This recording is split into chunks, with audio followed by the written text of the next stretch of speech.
Conservative वाले में करा खाली डिफाइन है वो नहीं तो जिसका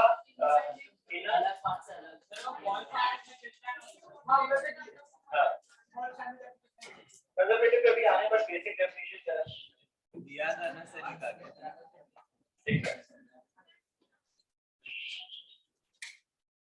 बेसिक डेफिनेशन क्या था कि अगर कोई पर्टिकुलर फोर्स का work done is independent of its path all those forces are called conservative मतलब अगर मैं mg की बात करूं सबसे सिंपल तो तुम्हारे लिए अब ये धीरे-धीरे ना वैसे ही याद हो जाता है कंजर्वेटिव फोर्सेस वो है जिनके लिए पोटेंशियल एनर्जी डिफाइंड है बचपन में हम ये पढ़ते थे कि हम ऊपर जाते हैं तो प्लस mgh नीचे आते हैं तो माइनस mgh ये सब बातें करते हैं so all those forces जिनके लिए potential energy is defined all those forces are called conservative basic definition originally क्या डिफाइन करी गई थी कि अगर मैं किसी पर्टिकुलर फोर्स का work is independent of the path taken mg suppose मैं पार्टिकल को यहां से यहां ला रहा हूं ऐसे ला रहा हूं डायरेक्टली ऐसे ला रहा हूं तो ये सब हमने बातें करी हुई है घुमा के ला रहा हूं mg का work done is independent how you are taking the particle from point a to point b तो mg is a conservative force secondly हमने बात करी थी स्प्रिंग फोर्स की स्प्रिंग फोर्स हमारे पास आया था जब हमने सॉल्व करा था -12px² है ना उसके लिए भी हम बाद में पोटेंशियल एनर्जी डिफाइन करेंगे तो तुम्हारे लिए जो दो फोर्सेस है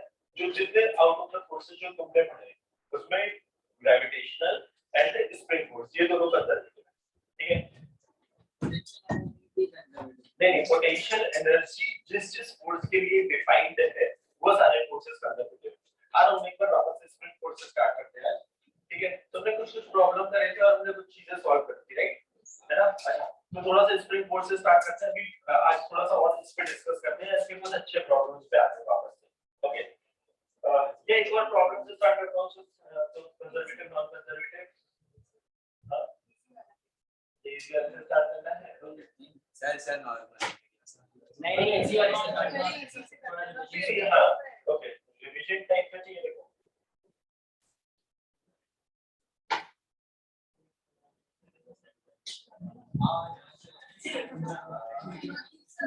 इजी वाले से स्टार्ट करें हां अच्छा सर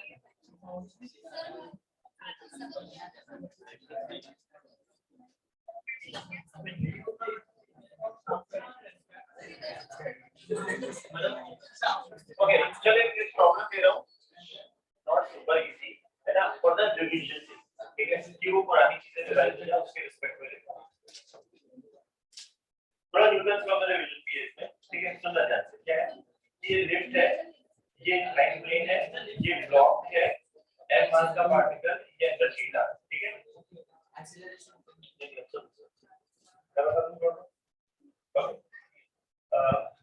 क्या बोला हां m मास का पार्टिकल ब्लॉक और ये लिफ्ट कांस्टेंट वेलोसिटी से ऊपर जा रही है ठीक है हमें ये गिवन है कि कांस्टेंट वेलोसिटी से ऊपर जा रही है इसकी वैल्यू हुई थी हमें बोला गया है फाइंड वर्क डन एंड अच्छा एक और चीज गिवन है small m is does not slip over the inclined plane ये गिवन है ये इंफॉर्मेशन गिवन है हम सोच रहे हैं इसका क्या यूज है does not slip over inclined plane मतलब अब ये तुम सोचो कि इसका मतलब क्या है inclined plane ठीक है this information is given you will have to tell me कितनी चीजें बता सकते हो तुम 1 2 3 okay find work done by mg second work done by normal third work done by friction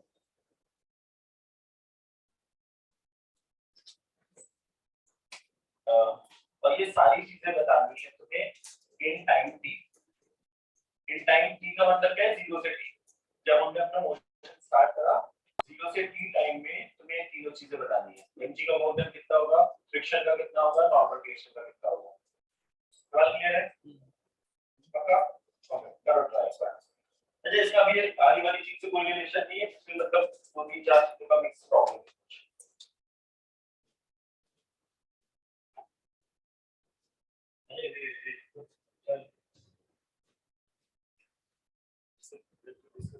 कैसे भरोसा कि सही बताएगा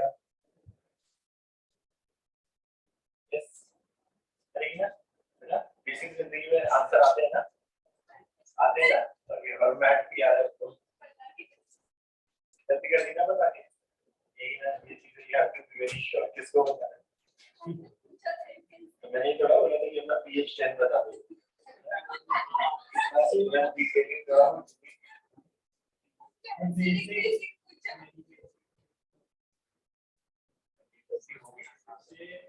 अगला कोई बकरा नहीं मिलेगा तब तक हम पूरी है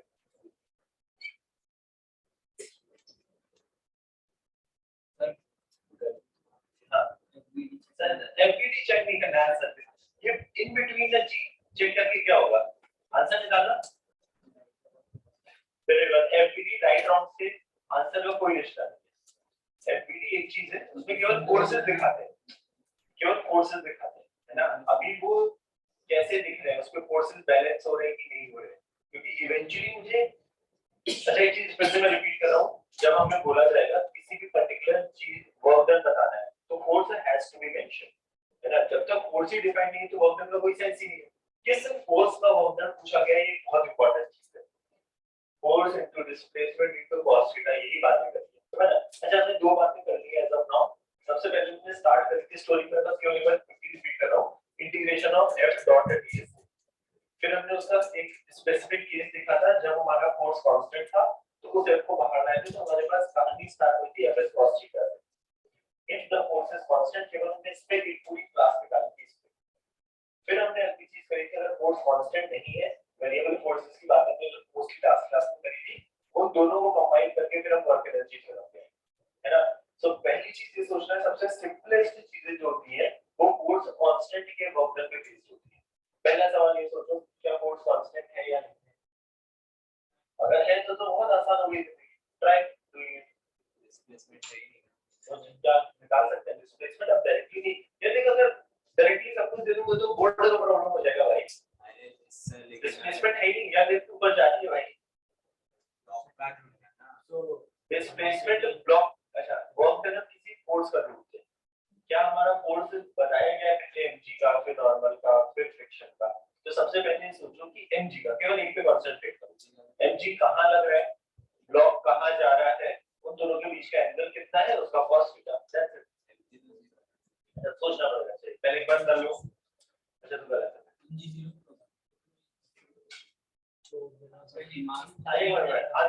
आंसर निकालो मुझे चेक करने दो अगर सही होगा तब एक्सप्लेन करना है सोचो जरा ये दो चीजें पढ़ी ना force into displacement into cos theta ये सोचते हैं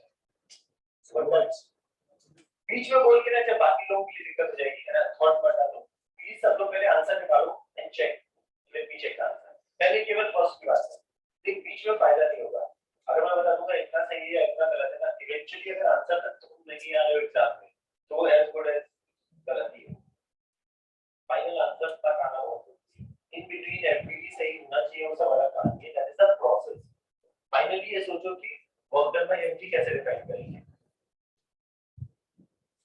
सर उसका रेस्ट से चलता है हां हमें जब बोला गया जब ये बोलते हैं कि इन टाइम टी तो मतलब यही होता है 0 से t मतलब जब मैंने देखना स्टार्ट करा हो सकता है गेम पे चल रही हो बहुत देर से but when I started seeing mainly वो स्टॉप वॉच मैंने तब चालू करी तो when I seeing in time T का मतलब ये है 0 से t 0 से 2 सेकंड 0 से 5 सेकंड अगर मैं जिसकी वेलोसिटी अच्छा मैं वेलोसिटी का कांस्टेंट बोल दिया तो उसका मतलब स्टार्टिंग एंड बीच सब जगह कांस्टेंट है ना हो सकता है यहां पे एक्सेलरेशन बोल दिया था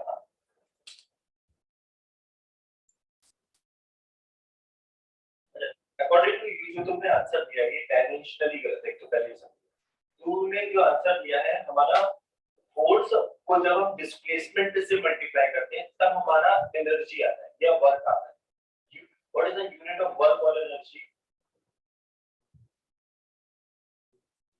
जूल है ना तो ये किस चीज द्वारा एक किसी टाइप ऑफ फोर्स मतलब न्यूटन को जब हम मीटर टाइप की चीज से मल्टीप्लाई करते हैं तब हमारा न्यूटन इनटू मीटर को जूल बोलते हैं ना तुम देखो जो तुमने आंसर लिखा है क्या वो आंसर तुम्हारा जूल है या कुछ और है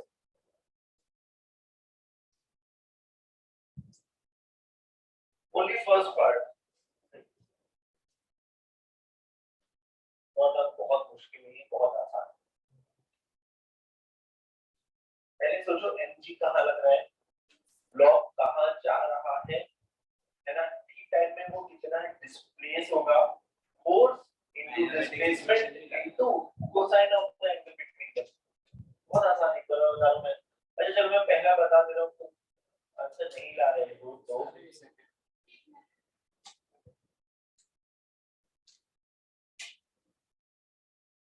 कितने लोग पेज पलट के आते हैं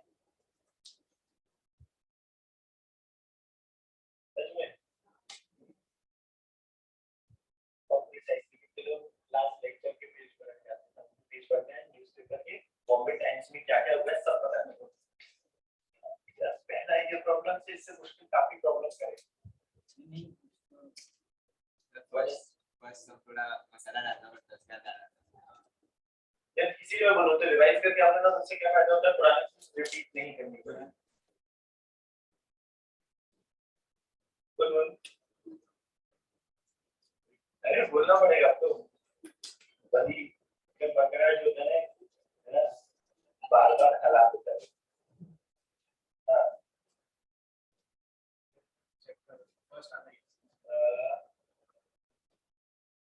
तो अच्छा फिर से डायमेंशनली, जो तूने किया एक चीज पूछ रहा हूँ, टी टाइम में कितना ऊपर जाएगा, तूने क्या लिखा है उसको? डिस्प्लेसमेंट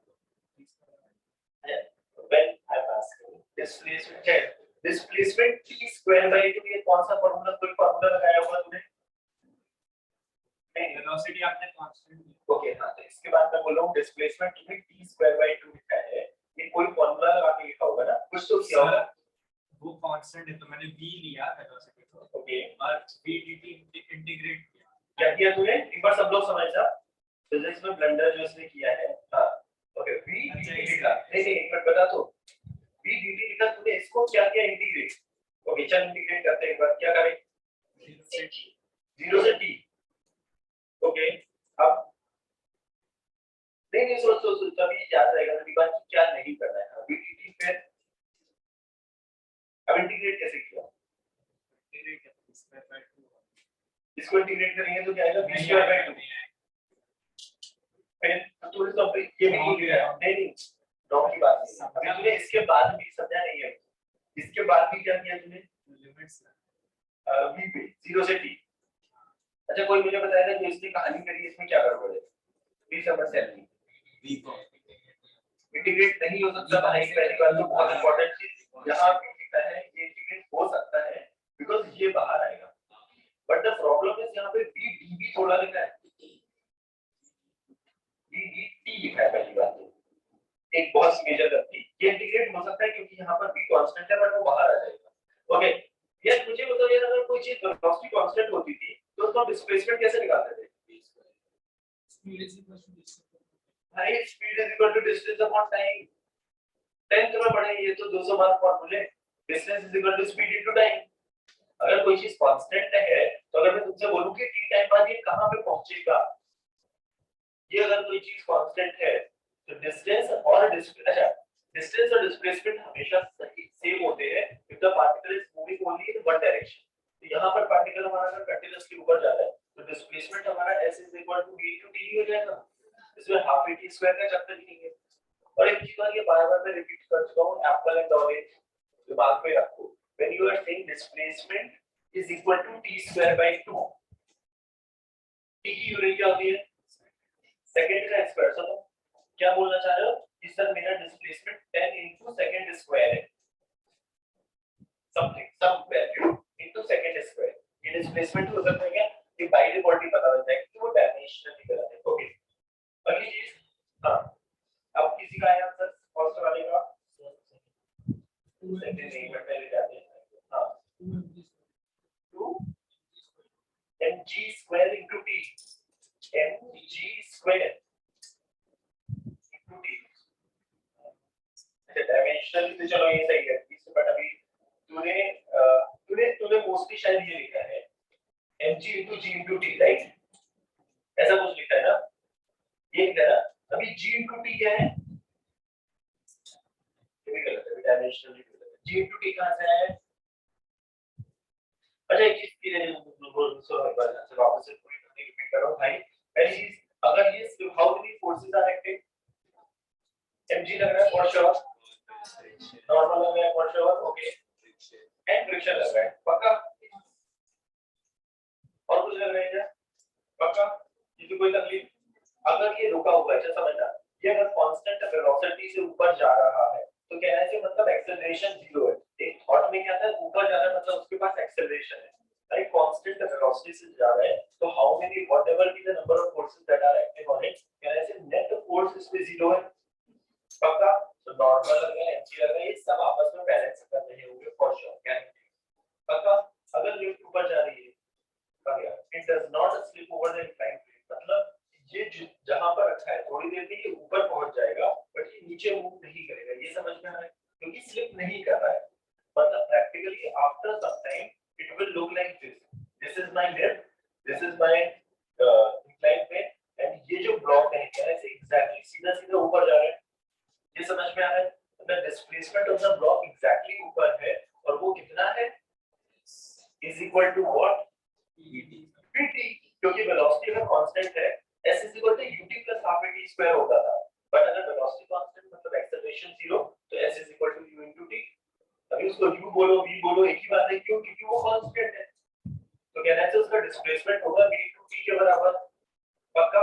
हमने फार्मूला क्या पढ़ा है किसी भी फोर्स का work done, a force which is constant, force magnitude of the force displacement into cosine of the angle between them. तो हमारा फोर्स का मैग्नीट्यूड क्या है, mg, डिस्प्लेसमेंट उसका कितना हो रहा है, vt माइनस mg, क्यों ये बहुत इंपॉर्टेंट है, cos 180 की वजह से माइनस आ रहा है, राइट? तो अभी समझने के लिए पूरा पूरा लिख रहे हैं, है ना? Magnitude of the force displacement into cos theta, theta का काम कहना है इससे कर रहा है 180, अब वो माइनस आएगा प्लस आएगा जो भी है, कहने से ये होगा, फिर से cos 180 क्यों लिखा है, फोर्स लग रहा है नीचे और जा रहा है ऊपर पक्का, बहुत मुश्किल है।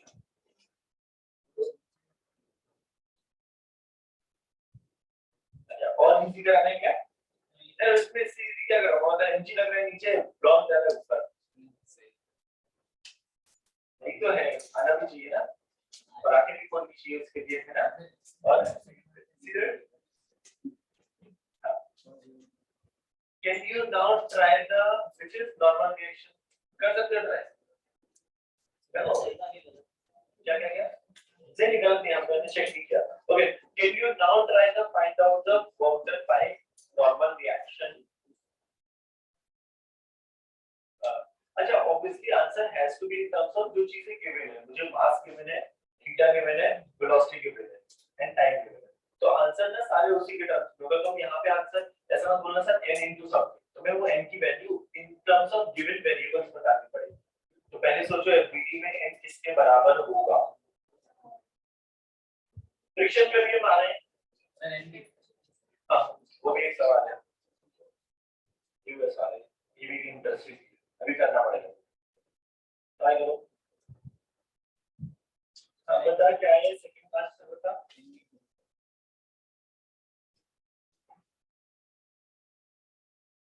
तो वेरी गुड सही, जो ये मैंने ये वाला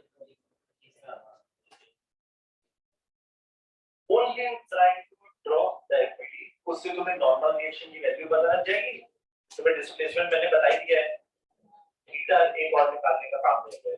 सो पहले नॉर्मल रिएक्शन, इवेंचुअली मेरा आंसर क्या है कि अगर तुम normal reaction in terms of the known variable निकाल लो, डिस्प्लेसमेंट ऑलरेडी पता लग चुका है, into the cosine of the angle between the displacement and the force, right? कोशिश करो, एक बार नहीं आएगा तो बताइए, वेरी गुड सही है। ट्राई टू रिकलेक्ट हमने क्या पढ़ा था,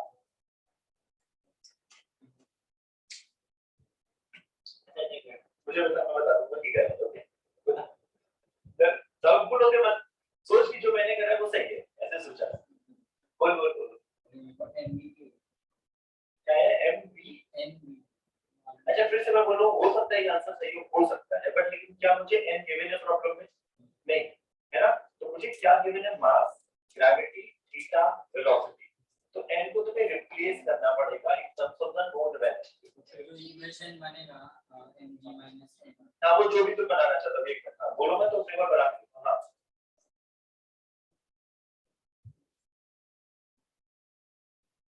रिवाइज करा देना तुम्हें अभी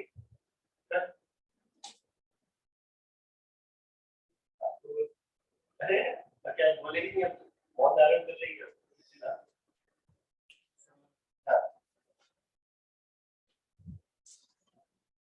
यस सही यार आ रहा है एक बार थोड़ा सा दिमाग पे जोर डालो थोड़ा घुटनों में दर्द होगा लेकिन हो सकता है आ जाए आ रहे लोग यार पहले क्या था टीचर लोग क्या चला रहे हैं कैसा लग रहा है तेरे पास से बोर्ड देख के अच्छा लग रहा है ऐसा बात नहीं देखा कभी हाँ सर मैथ्स के लेक्चर में बैठा था मैथ्स के लेक्चर बेहतर लास्ट में मैथ्स से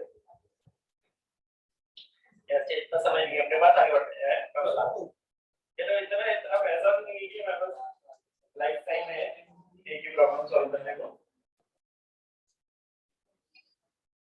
हाँ बोल उसका साइंस को क्या लेना नहीं पहले एक बड़े अच्छा तेरा नॉर्मल आ गया नॉर्मल अच्छा होता अच्छा लेट्स से ट्राई नाउ जब तूने ये देखा क्या नॉर्मल का वो देखा थे mg upon ma dt cos mg upon what mg upon ma अब फिर से मेरा सवाल क्या मुझे ये कुछ पता है व्हाट इज a इतनी देर से मैं बोल रहा हूँ कि answer has to be in terms of the node variable a अच्छा पहली चीज तो ये बता मुझे a जब तू लिख रहा है एक्सेलरेशन मैंने ऐसा बोला कि लिफ्ट a एक्सेलरेशन से ऊपर जा रही है नहीं और अगर वेलोसिटी कांस्टेंट होती तो एक्सेलरेशन क्या होता है तो ये तो वैसे ही नहीं आएगा पिक्चर में है ना अच्छा तो mg क्योंकि थोड़ा मानने की कहीं ना कहीं कुछ ना कुछ लग ही जाएगा एक्सेलरेशन वेलोसिटी कांस्टेंट तो एक्सेलरेशन पे 0 आएगा तो फिर ma करेंगे अगर मास का एक्सेलरेशन करेगा एक्सेलरेशन 0 तो ऑटोमेटिकली व्हाट जीरो हो जाएगा मास इनका एक्सेलरेशन नहीं फिर हाँ एक्सेलरेशन जीरो है ma कोई फोर्स अच्छा एक और दूसरी गड़बड़ जो बोल रहा है ना please understand f is equal to ma में ma is not a force force real force जो हमने ऑलरेडी बना दी है अगर किसी चीज का एक्सेलरेशन जीरो होता है तो नेट फोर्स जीरो होते हैं राइट अच्छा मेरा सवाल ये है अच्छा एक बार तू ये बता जब तूने नॉर्मल रिएक्शन की वैल्यू तूने mg दी थी क्या ये block n is equal to mg होगा क्या नहीं पक्का इंक्लाइन प्लेन पे ब्लॉक मूव हो रहा है क्या नहीं पक्का तो यहाँ तो मुझे चीज पड़ी नहीं है इंक्लाइन प्लेन पे ब्लॉक मूव नहीं हो रहा है ना पक्का ये क्वेश्चन में नहीं है हाँ मतलब इसमें नहीं हो रहा है mg को हम क्या करते थे रिजॉल्व यहाँ पे बोलते थे mg cos थीटा और इधर वाला बोलते थे mg sin theta right sure अगर ब्लॉक का एक्सेलरेशन जीरो है तो net forces has to be balance तो यार इस डायरेक्शन में भी अगर ब्लॉक कहीं पर भी एक्सेलरेशन जीरो है तो उसके हर डायरेक्शन में फोर्सेस बैलेंस होंगे तो नॉर्मल रिएक्शन की वैल्यू क्या है ऐसे mg cos थीटा हो जाएगी यार ये तो हमने पढ़ा था पक्का ये normal reaction should be equal to mg cos theta by what equation यार उस डायरेक्शन में फोर्सेस को मुझे बैलेंस करना है इसलिए ये बात समझ आ रही है पक्का या तो नॉर्मल रिएक्शन अगर मेरा mg cos थीटा हो गया अब प्रैक्टिकली मेरे लिए क्या अच्छा सीधे यार अच्छा है फ्रेंड एक फोटो बाहर मूव करो थोड़ा जल्दी अच्छा अगेन इफ यू डू मैं निकालना नहीं स्टार्ट कर दूंगा ठीक है बिफोर यू डू दिस ना या तो गो आउट ठीक है ये बिना कुछ करे अगर तुम मुझसे बोलने वाले हो कि कोई तबीयत खराब है देन गो नहीं है तो go out take around and come back बिल्कुल प्रॉब्लम ये अपने मन से ना ये जो कहानी ये लिबर्टी नहीं है तुम्हारी ठीक है if you feel go out then घर जाके सो ओके क्विकली अब नॉर्मल रिएक्शन की वैल्यू आ गई हमें नॉर्मल रिएक्शन की वैल्यू क्या कांस्टेंट दिख रही है तो प्रैक्टिकली अगर मैं बिल्कुल ही फंडामेंटल तरीके से जाऊं तो mg cos थीटा लग रहा है सर एक बेकार तरीका बता रहा हूं डिस्प्लेसमेंट पार्टिकल का ऐसे ओरिजिनली हमें क्या बताया गया है कि अगर अच्छा वहां बहुत गंदगी हो जाएगी इसलिए बता रहा हूं यहाँ पे mg cos थीटा लग रहा है सॉरी नॉर्मल का फॉर्मूला बताना है वैल्यू समझ में आ गई है now normal is acting like this and displacement हो रहा है ये पक्का तो बस केवल यहाँ पे समझाने के लिए बता रहा हूँ normal is acting like this and displacement particle का हो रहा है ऐसे उसकी वैल्यू भी पता है व्हिच इज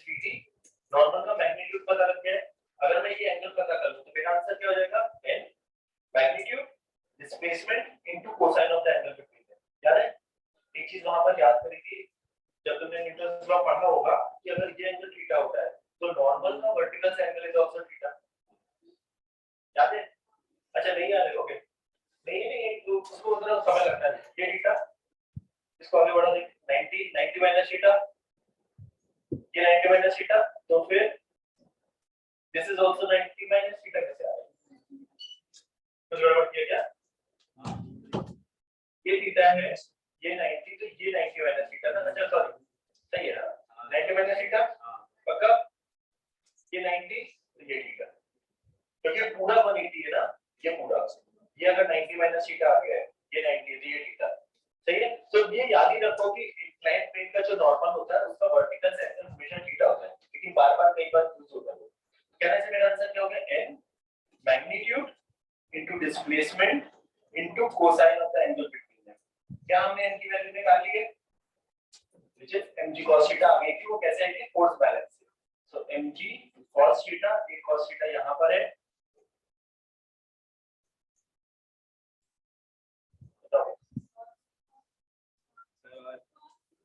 cos स्क्वायर कैसे आया? कहां लिखा है? n की वैल्यू mg cos थीटा आ गई थी, तो mg cos theta into v2 into एक और cos थीटा, इसलिए cos स्क्वायर थीटा। बताओ सही है? पक्का? कैन यू ट्राई द आखिरी ना फ्रिक्शन का एक मिनट बोलो मत, निकाल लिया? एक मिनट रुको, मैं चेक कर रहा हूं। Now can you try writing of friction का क्या होगा? एक कोशिश करो कि फाइंड द वैल्यू से अपने क्या बोला, फिर से फ्रिक्शन का डायरेक्शन निकालो, अच्छा डायरेक्शन निकालो, क्या मैंने बता दिया है ना? डिस्प्लेसमेंट तुम्हें पता है, अगर इसी तरीके से तो फ्रिक्शन का मैग्नीट्यूड सोच पाओ कि क्या हो रहा होगा, फ्रिक्शन का मैग्नीट्यूड सोच पाओ, है ना? क्योंकि मुझे म्यू नहीं दिया, अभी भी किसी का सवाल आया था सर म्यू तो आपने दिया नहीं है, थिंक अबाउट इट, क्या म्यू नहीं दिया फिर भी हम क्या फ्रिक्शन का वैल्यू निकाल सकते हैं या नहीं? एक बार ये सोचो, ये 30 सेकंड योरसेल्फ क्विकली, नहीं अच्छा साइंस में आएगा 90 माइनस एंगल बिटवीन देम भी होता है ना, वो एंगल का भी एक फैक्टर है।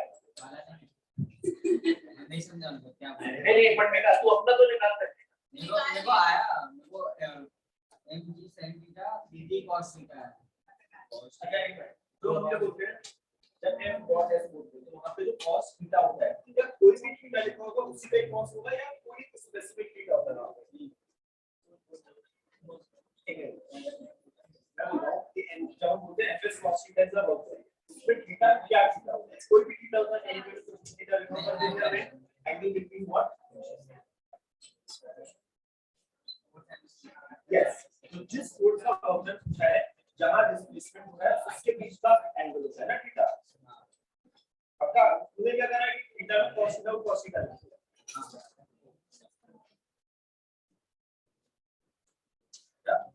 है, इसका अलग से लिखने में साइड की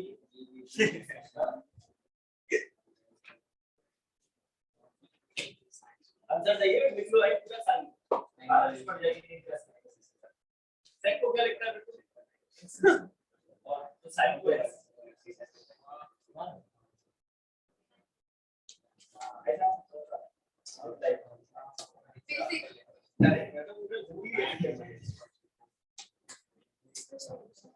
बता यार, और कोई आया बता ना, आंसर बोलो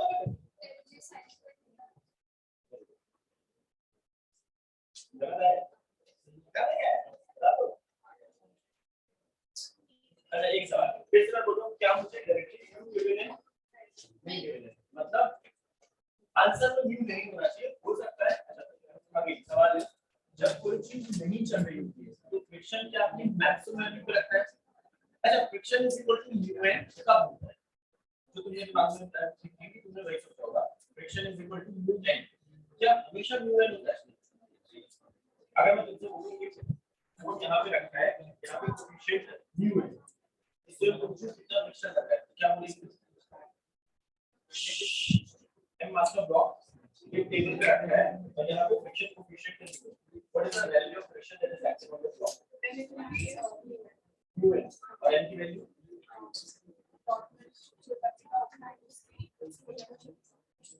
नहीं, मैं पूछ रहा हूँ कि इसमें एन की वैल्यू क्या होगी अगर ये ब्लॉक रखा है?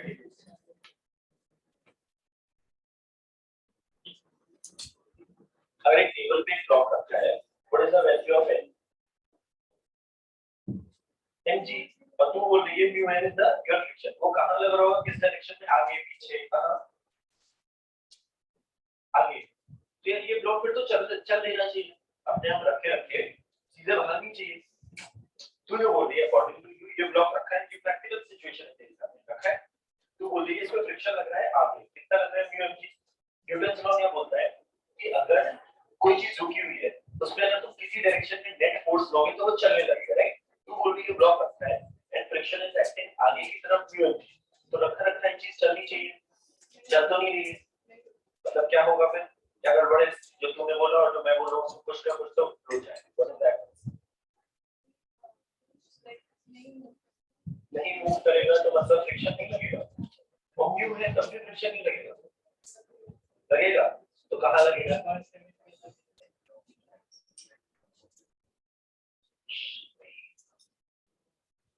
पीछे लगेगा, तो रख के रखा है तो पीछे चलना चाहिए। क्या सोचा है इस कहानी में? मैंने अप्लाई किया क्यों? क्योंकि स्लिप नहीं करना है पहली चीज, तो जब चीजें स्लिप नहीं करती है तो स्टैटिक फ्रिक्शन लगता है। स्टैटिक फ्रिक्शन की वैल्यू फिक्स नहीं है, it varies between 0 to mu है, जितनी रिक्वायरमेंट होगी उतना ही लगेगा। Is this block slipping? No. तो इसको mg sin थीटा को एक्चुअली नीचे ले जाने का मन था, बट ये नहीं जा रहा है, मतलब friction will come in the picture and will act only that much जितना रिक्वायरमेंट है। उसको कितना रिक्वायरमेंट है इस ब्लॉक को नहीं स्लिप कराने के लिए? ओनली mg sin थीटा के बराबर। फ्रिक्शन की वैल्यू म्यू h की cos थीटा नहीं होती है, जब म्यू n भी नहीं होती है, ये तब होती है जब ब्लॉक स्लिप कर रहा होता था, वो मैक्सिमम वैल्यू है। तो इस केस में friction will be equal to mg sin theta, पक्का? तो वॉल्टर बाय फ्रिक्शन क्या हो जाएगा? फ्रिक्शन का जो भी वैल्यू है वो निकालना हमने पहले, डिस्प्लेसमेंट मुझे दिख ही रहा था, into cosine of the angle between. What is that angle between them? ये f लग रहा है इधर, ये हमने थीटा निकाल लिया था, तो कहने से बचा हुआ एंगल कितना हो गया? 90 माइनस थीटा। ये किसके बीच के एंगल की बात हो रही है? फोर्स एंड द डिस्प्लेसमेंट, उसके बीच का cos, तो cos क्या लिखा मैंने? b into t ना, sorry, cos into 90 minus theta, पक्का? तो cos 90 minus theta sin theta आएगा, इसलिए वो sin स्क्वायर होगा। क्या सारी कहानी याद आ रही है आपको? इसको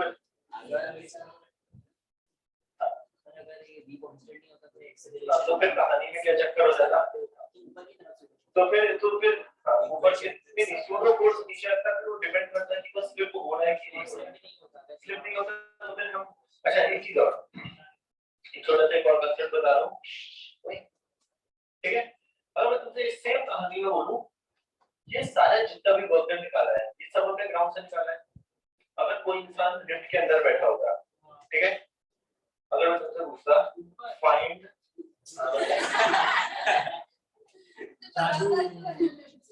नहीं कोई बैठा है लिफ्ट के अंदर बैठा है, नाउ अगर मैं पूछता हूं उससे सेम सारी चीजें यही होती, find the work done by mg by normal by friction, but with respect to this इंसान, जो remember one more very important that work done का फॉर्मूला जो है उसमें f into s into cos theta, displacement is a frame dependent quantity and so is the work done। कि अलग-अलग frame से अगर मुझे डिस्प्लेसमेंट अलग-अलग दिख रहा है तो वर्क डन भी अलग-अलग होगा हर अलग-अलग फ्रेम से। क्या ये बात समझ में आ रही है? पक्का? सोचा यहाँ पे नीचे इसी के नीचे स्टार मार्क करके लिख लो, बस केवल ये ऐसे नोट डाल के whatever, displacement is a frame dependent quantity and so is the work done. ये सब ऑब्जेक्टिव में पूछा जाएगा, मतलब बट बाकी चीजें तो displacement is a frame dependent quantity,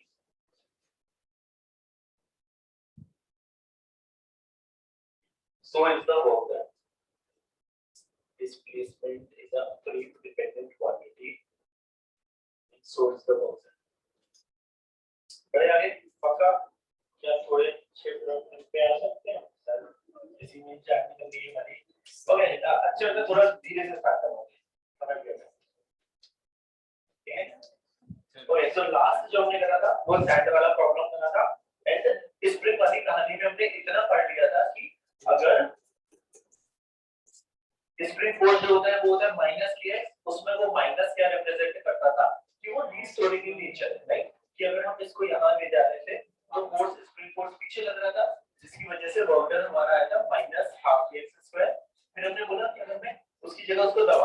खींचने की जगह। अरे तो तुझे क्या वैसे भी तो तेरे लोगों से जब तेरी नहीं है बकेट ले आना एक। हाँ? और कोई ले लो। अरे कल भी नहीं है, ठीक है। ओके क्विकली सो इंपॉर्टेंट चीज क्या है यार प्लीज सुन लेते हैं। हमने कोई इंटीग्रेशन कैसे करा था, हमने बोला था अगर सपोज मैं ब्लॉक को इधर ले जा रहा हूं, ठीक है, तो स्प्रिंग फोर्स लग रहा था पीछे, इसलिए हमने क्या बोला था kx dx cos 180 ऐसा कुछ करा था। और दो तीन चीजें याद रखना, लोग क्या याद रखते हैं क्या करेंगे। तो स्प्रिंग फोर्स का वर्क डन जो आया था -12kx², ये कब आया था please remember, this is only and only valid जब हम ब्लॉक को अपनी नेचुरल लेंथ से आगे या पीछे लेकर जा रहे हैं। मैं बोलूं कि ब्लॉक स्प्रिंग हमारी ऑलरेडी खींची हुई है x डिस्टेंस या l डिस्टेंस और मैं उसको 2l तक लेकर जा रहा हूं। कैन यू टेल मी कि वर्क डन क्या होगा? सुन रहे हैं सब, क्या सवाल है? ये स्प्रिंग की नेचुरल लेंथ, ठीक है, लेकिन जब मैंने देखा स्प्रिंग ऑलरेडी खींची हुई थी l लेंथ, ठीक है, अब मैं इसको और खींच के 2l लेंथ तक लेकर गया, मतलब l और लेकर गया। इस केस में ब्लॉक जब यहां से यहां गया, अगर मैं तुमसे पूछूं what is the work done by spring force, सोच सकते हो क्या होगा आंसर?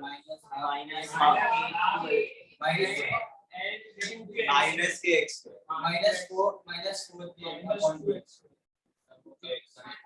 एक बार सवाल था बेटा, उस केस में क्या था आंसर? क्योंकि वो 0 से x था, नेचुरल लेंथ से मैंने x खींचा। अब मेरी स्प्रिंग जब मैंने देखा ऑलरेडी l खींची हुई थी, अब उसको l और खींचा गया, तो हमारा find the work done by spring force. तो मेरी प्रैक्टिकली इनिशियल पोजीशन ये है जब मैंने देखा, और मेरी फाइनल पोजीशन ये वाली है -2 कहां से कहां जाएगा? 0 से 2 L से 2L आएगा। क्यों? मैं क्या पूछ रहा हूँ, वर्क डन मेरा इनिशियल से फाइनल के बीच में, तो अब समझना लिमिट विल बी L से 2L। तो कई बार ना याद ये रखना है, क्योंकि मेजरली यही यूज होता है, बट इसमें याद क्या करना है कि वो नेचुरल लेंथ से x से खींचा है या नेचुरल लेंथ से x से दबाया है, तब स्प्रिंग फोर्स का वर्क डन ये है। अगर मेरे पास कुछ भी अजीब सी कहानी है, गो विद द फंडामेंटल, तो हमारा वर्क डन क्या होगा? फार्मूला हमें बताया गया -kx। मैं इसको बाद में शॉर्टकट बताऊंगा, बट अभी समझो कि क्या है।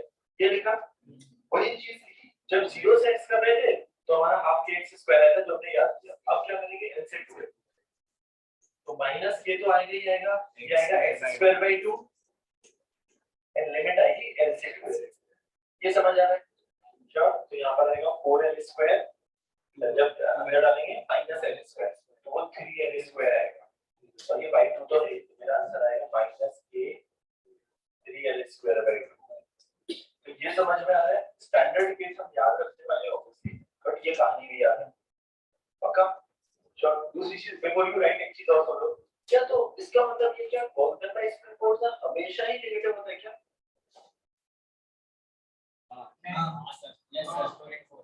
Historic force. तो नॉर्मली लोग ये याद रखते हैं, but it can be positive. अगर मुझे एग्जैक्टली तो मैं बोलूं कि मेरी स्प्रिंग ऑलरेडी, बट ठीक करेंगे या कंप्रेस करेंगे तो उसको -kx से लगाना पड़ेगा, तो काम दार कुछ हो उल्टा भी सवाल हो सकता है क्या? ये सपोज नेचुरल लेंथ थी, ठीक है, मैंने किसी इंसान ने ना ब्लॉक को खींच के छोड़ दिया, अगर खींचा, जब मैं देख इनिशियल और फाइनल पोजीशन किस पे डिपेंड करती है? जब इंसान ने उसको देखना स्टार्ट करा, है ना? कुछ भी स्टार्टिंग कहां से हो रही मुझे मतलब नहीं। जब सपोज कोई ये नेचुरल लेंथ थी, किसी एक इंसान ने इस ब्लॉक को खींचा, तब मैंने देखा, कहने से अब ब्लॉक कैसे मूव करेगा? मतलब आपने जब ये खींचा वाला तभी देखा, जब खींचा हुआ था तब देखो और छोड़ा। अब स्प्रिंग फोर्स इस पर कहां लगेगा पहले ये बताओ,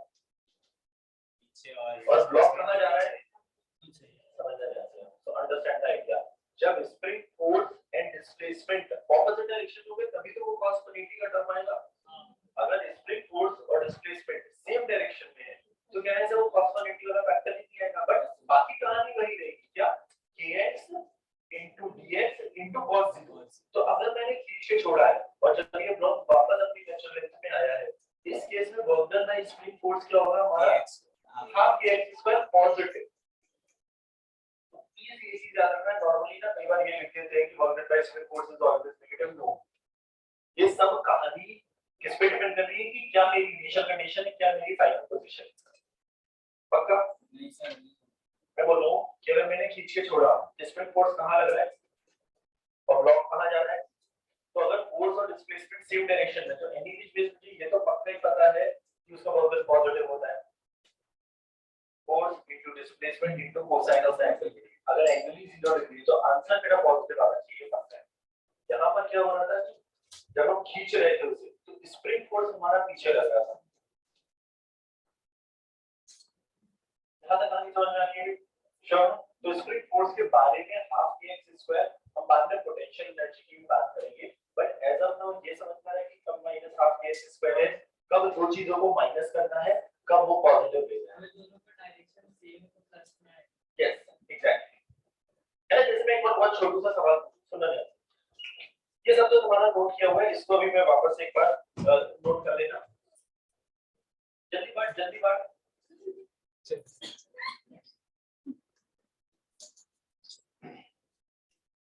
जैसे कि वर्क एनर्जी थ्योरम क्या बोल रही थी हमारी, work done by all forces equal to change in kinetic energy. मैं अगर यही सवाल को एक फ्रेम करूं, ये सपोज नेचुरल लेंथ है, मैंने ब्लॉक को एल लेंथ खींचा और छोड़ा। Can you feel this thing? जब जैसे जैसे अपनी नेचुरल लेंथ पे वापस जाएगा, इसके पास वेलोसिटी उसकी बढ़ेगी क्योंकि उसमें एक फोर्स लग रहा है। तो जब ये अपनी नेचुरल मीन पोजीशन या नेचुरल लेंथ को क्रॉस कर रहा होगा, तब उसकी वेलोसिटी क्या होगी? ये तो प्रैक्टिकली मुझे समझ आया, जीरो नहीं होगी भाई, वो थोड़ा जाएगा। अगर मैंने किसी चीज को खींच के छोड़ा, है ना, जैसे जैसे वो इधर जा रहा है, उस पे एक फोर्स लग रहा है, वो फोर्स जब कम होता जा रहा है, बट जैसे वो एक्सेलरेशन देगा तो उसके पास वेलोसिटी आ जाएगी। तो अगर मुझसे ये पूछा गया find the velocity of the block जब वो अपनी नेचुरल या मीन पोजीशन को क्रॉस कर रहा होगा, तो हम क्या करेंगे? नहीं, अब क्या काइनेमेटिक्स इक्वेशन कब वैलिड होती थी? जब हमारा एक्सेलरेशन कांस्टेंट होता था। अभी spring force is not a constant force, तो क्योंकि वो k टू x पे डिपेंड करता है ना? बट हमने क्या याद किया, स्प्रिंग फोर्स का work done is something like half kx square. अगर हमारा एक्सटेंशन या कंप्रेशन हो रहा है, अगर उल्टा हो रहा है तो वही चीज प्लस हो जाएगी। मेरा सवाल ये समझना, work energy theorem is as simple as that work done by all forces is equal to change in kinetic energy, right? अब horizontal direction में, vertical में any which ways mg और normal balance कर रहे होंगे, so we are not worried about that.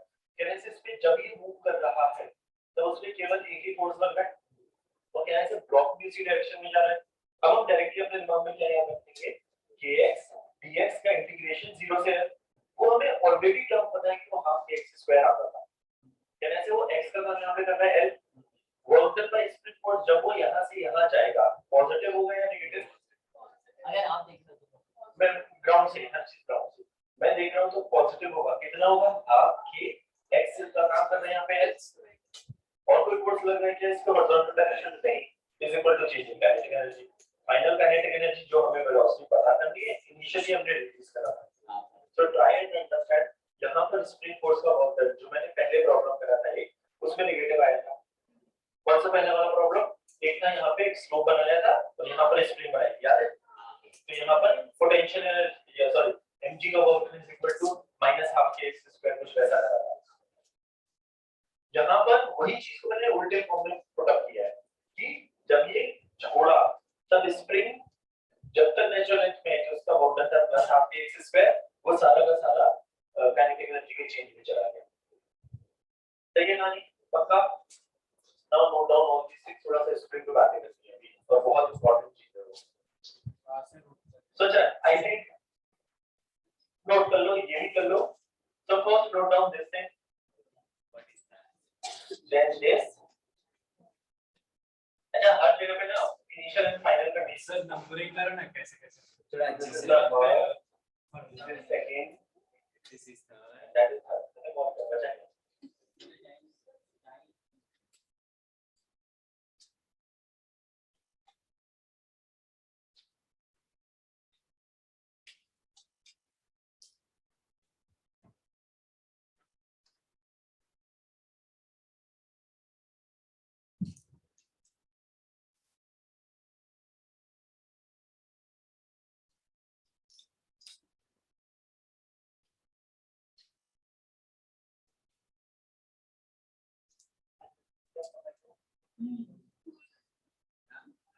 Loop का मतलब क्या है? वो तो रोज आता है। कोई भी एब्सेंट नहीं है। बहुत सारे लोग दो लोग absent हैं। इसमें से दो जो रेगुलर आते हैं वो कितने हैं? प्रथम नहीं है, माइकल नहीं है, एग्जामिनेशन कर लेंगे खत्म हो गया। आज लास्ट वो जो क्या है 3-4 हो गए रेगुलर। अबे सुबह भी वही चालू था। एक तो तू भी आ रहा हाँ सर पर मैं आ गया सर अभी तारीख एक तो रात कोई ने 12 बजे तो जाग के ऑफिस है।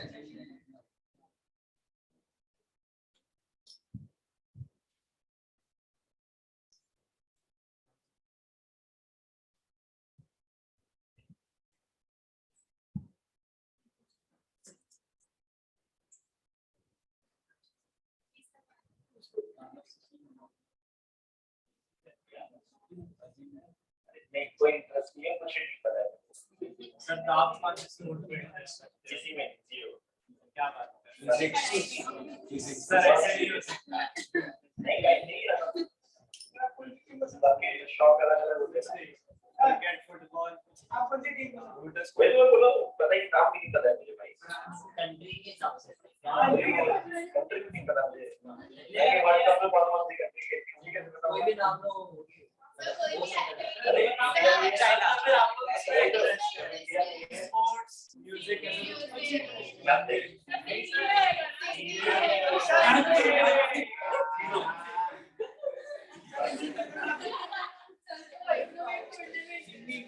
हाँ सर आपने माइक्रोवेव में जला दिया गौरव के काम है सर वो किसके घर पे किया था सर किसके घर पे किया था वो आपको ऑलरेडी लगाना सिखा देगा ऑलरेडी नहीं नहीं सर वो घर यही सीख ले सर माइक्रोवेव किसका था सर एक बार इंडिया जाती वर्ल्ड कप और ज्यादा फंडिंग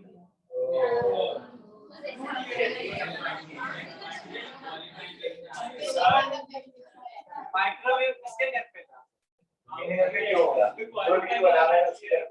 गौरव सर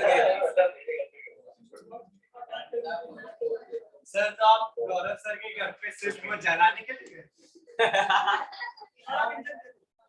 सर ने खाना पीना दिया। रील इंजन में बनाते हैं जैसे ही घर उतरने चालू करो ताकि आंखें खुल जाती है सर आपका पॉलिटिकल है हम लोग गौरव सर को कंटेंट देंगे गौरव सर भी कंटेंट बोल देते दिखाते कि यहाँ पे आके रील बनाने का करेगा ना आपकी गाड़ी मैं बोल देता हूँ आपकी गाड़ी के साथ एक्सपेरिमेंट गाड़ी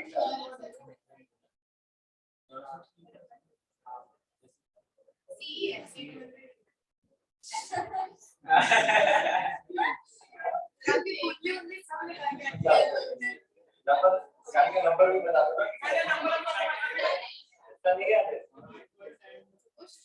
सर अगर नंबर याद रखिए तो फिर नेक्स्ट डे आपको गाड़ी नहीं आज ही नंबर प्लेट सर एक सेकंड में लिख रहे अरे हो गया।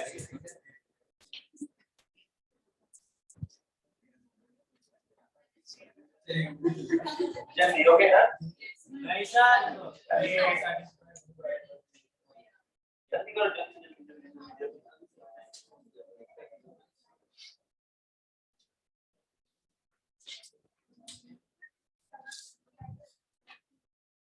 okay so this is what sir अगर मूव कर दो ना यार अरे मूव करके जाओगे करना तो आगे ना हो गया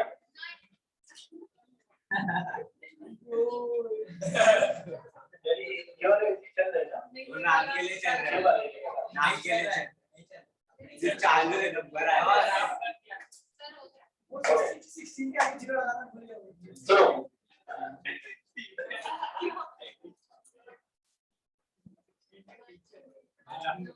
क्या ये कंसेप्ट थोड़ा सा दरअसल आसान सा ही है बट अंडरस्टैंड आइडिया की क्या है ठीक है अब दो block M mass spring constant के, ठीक है, अगर ये स्प्रिंग अपनी नेचुरल लेंथ पे, ठीक है, अगर मैं इस ब्लॉक पे हाथ लगाया हुआ है और मैं इसको धीरे धीरे नीचे लेकर जा रहा हूँ, अंडरस्टैंड है? जादू का ठीक है, क्या ये पहले मेरे हाथ के साथ नीचे जाएगा? सपोज ये रस्सी होती, सुना ध्यान से, अगर ये रस्सी होती, अगर ये रस्सी होती और मैं यहाँ पे हाथ लगाता और धीरे धीरे हाथ नीचे जाता, क्या कांटेक्ट इमीडिएटली लूज हो जाता? समझ में आ रहा है? क्योंकि रस्सी इनएक्सपेंसिबल और ये सब नहीं है। यहाँ पर क्या होगा, जैसे जैसे मैं हाथ को धीरे धीरे नीचे लेकर आऊंगा, आई am taking my hand slowly, understand that? क्या ये मेरे हाथ के साथ ही नीचे जाएगा क्या? बट क्या ये जाता रहेगा? नहीं रुकेगा। तो हमें पहली चीज ये बता देते हैं कि वो कहां पर रुकेगा, अंडरस्टैंड है? रस्सी वाला केस सबको समझ में आता है? जाएगा ही इमीडिएटली, जैसे ही तुमने अगर हाथ हल्का सा नीचे किया, block will be there and T is equal to mg रहेगा, है ना? Net tension, sorry, tension in the string is equal to mg। यहाँ पर नीचे क्यों जाएगा, ऐसा क्यों लग रहा है? पहले सवाल, क्योंकि वो, अच्छा, as of now this is so like बैठेंगे, सारी चीजें पूरी तरह से लिखना, दिस इज नेचुरल लेंथ।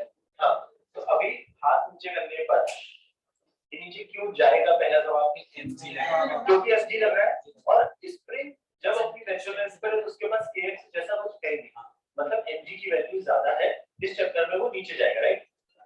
ये समझ में आ रहा है? इसमें कोई तकलीफ?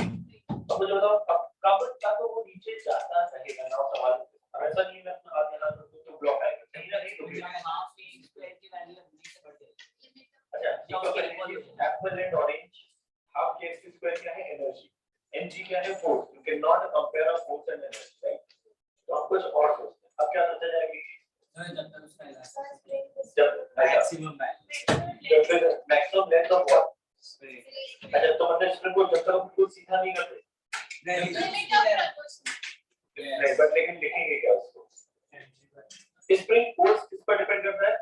नहीं, बट लेकिन x पर, k into x, कैसे? जैसे जैसे इनिशियली मेरा mg ज्यादा है, उसके पास kx है ही नहीं, जैसे जैसे ये ब्लॉक नीचे जाएगा, mg तो कांस्टेंट है, बट यार जैसे जैसे नीचे जाएगा, कैसे उसका kx बढ़ता जाएगा? पक्का? मैं पहले हाथ से सपोर्ट कर रहा हूँ, मतलब हाथ से उसको नॉर्मल रिएक्शन दे रहा हूँ, राइट? जैसे जैसे इसका सपोर्ट, सॉरी, mg नीचे लेकर जाने की कोशिश कर रहा है और kx बढ़ता जा रहा है। एक फोर्स मेरा कांस्टेंट है, दूसरा फोर्स मेरा बढ़ता जा रहा है, क्यों? क्योंकि स्प्रिंग की लेंथ बढ़ रही है। क्या ऐसे कभी ना कभी वो एग्जैक्टली बराबर होंगे? क्यों? क्योंकि स्प्रिंग की लेंथ बढ़ रही है, लेंथ बढ़ रही है तो स्प्रिंग का जो फोर्स है kx वो भी बढ़ रहा है। जिस इंस्टेंट पर दोनों एग्जैक्टली इक्वल हो जाएंगे, क्या ऐसे हमारा ये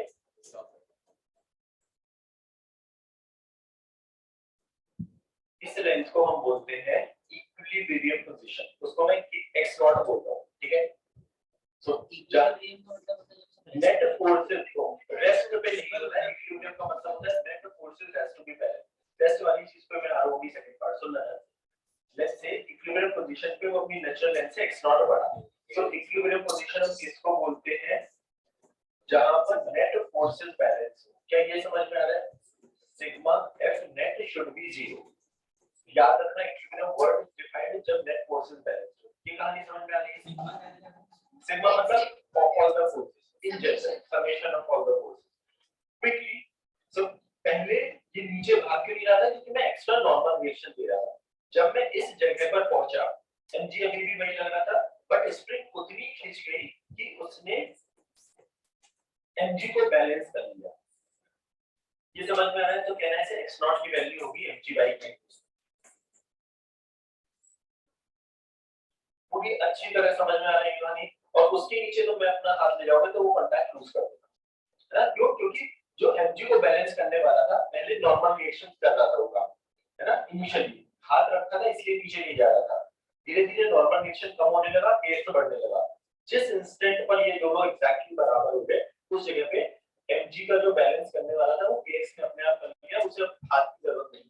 तो कहने से इतना एक्सटेंशन इन द स्प्रिंग अगर मुझे पूछा जाएगा, if I am taking it slowly, तो कहने से स्प्रिंग में इतना एक्सटेंशन होगा mg/k। यहां तक कहानी पक्का अच्छे से समझ में आ रही है? श्योर? कुछ भी डाउट नहीं है? नॉट अंडरस्टैंड आएगा। सेम कहानी यहां पे रिपीट, हाथ रखा हुआ है, ऑब्वियसली वो नीचे नहीं जा रहा है, and this is my natural length, ठीक है। This time I am taking my hand sudden, is there any difference कि यार आंसर यही आएगा? ये नहीं तो समझने जैसे क्या पूछा हूं, अब मैंने अपना हाथ सडनली हटाया, है ना, now I want to know find, सवाल समझना, maximum extension in the spring, find maximum extension in the spring। पहले तो रियल जिंदगी में सबसे दो चीजें अलग अलग क्या है, पहले मैं अपना हाथ नीचे लेकर जा रहा हूँ स्लोली, तो इस जगह पे आके ब्लॉक रुक जाएगा और उसी को हम बोलते हैं इक्विलिब्रियम पोजीशन, और इतना एक्सटेंशन होगा स्प्रिंग में व्हिच इज mg/k। ये एक बात नोट करना बहुत इंपॉर्टेंट चीज है, एक बार सुन लो। दूसरे केस में क्या किया, नेचुरल लेंथ पे था, हाथ हमने सडन से हटाया, हमसे बोला जा रहा है find the maximum extension in the spring, ज्यादा होगा, ऐसा क्यों लग रहा है? तो से जॉइंट पड़ेगा हो ज्यादा है ना, x की वैल्यू तो mg की बराबर ही होती है, x भी प्लस 1 होगा, उससे बड़ा एक जॉइंट पड़ेगा।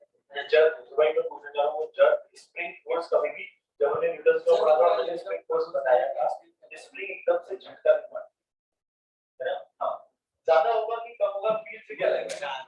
ज्यादा फील से एकदम समझ में आ रहा है। आपने जो बोला इक्विलिब्रियम जो फोर्स है वो थोड़ा फोर्सेस को स्टार्ट में वो बैलेंस नहीं करता है ना।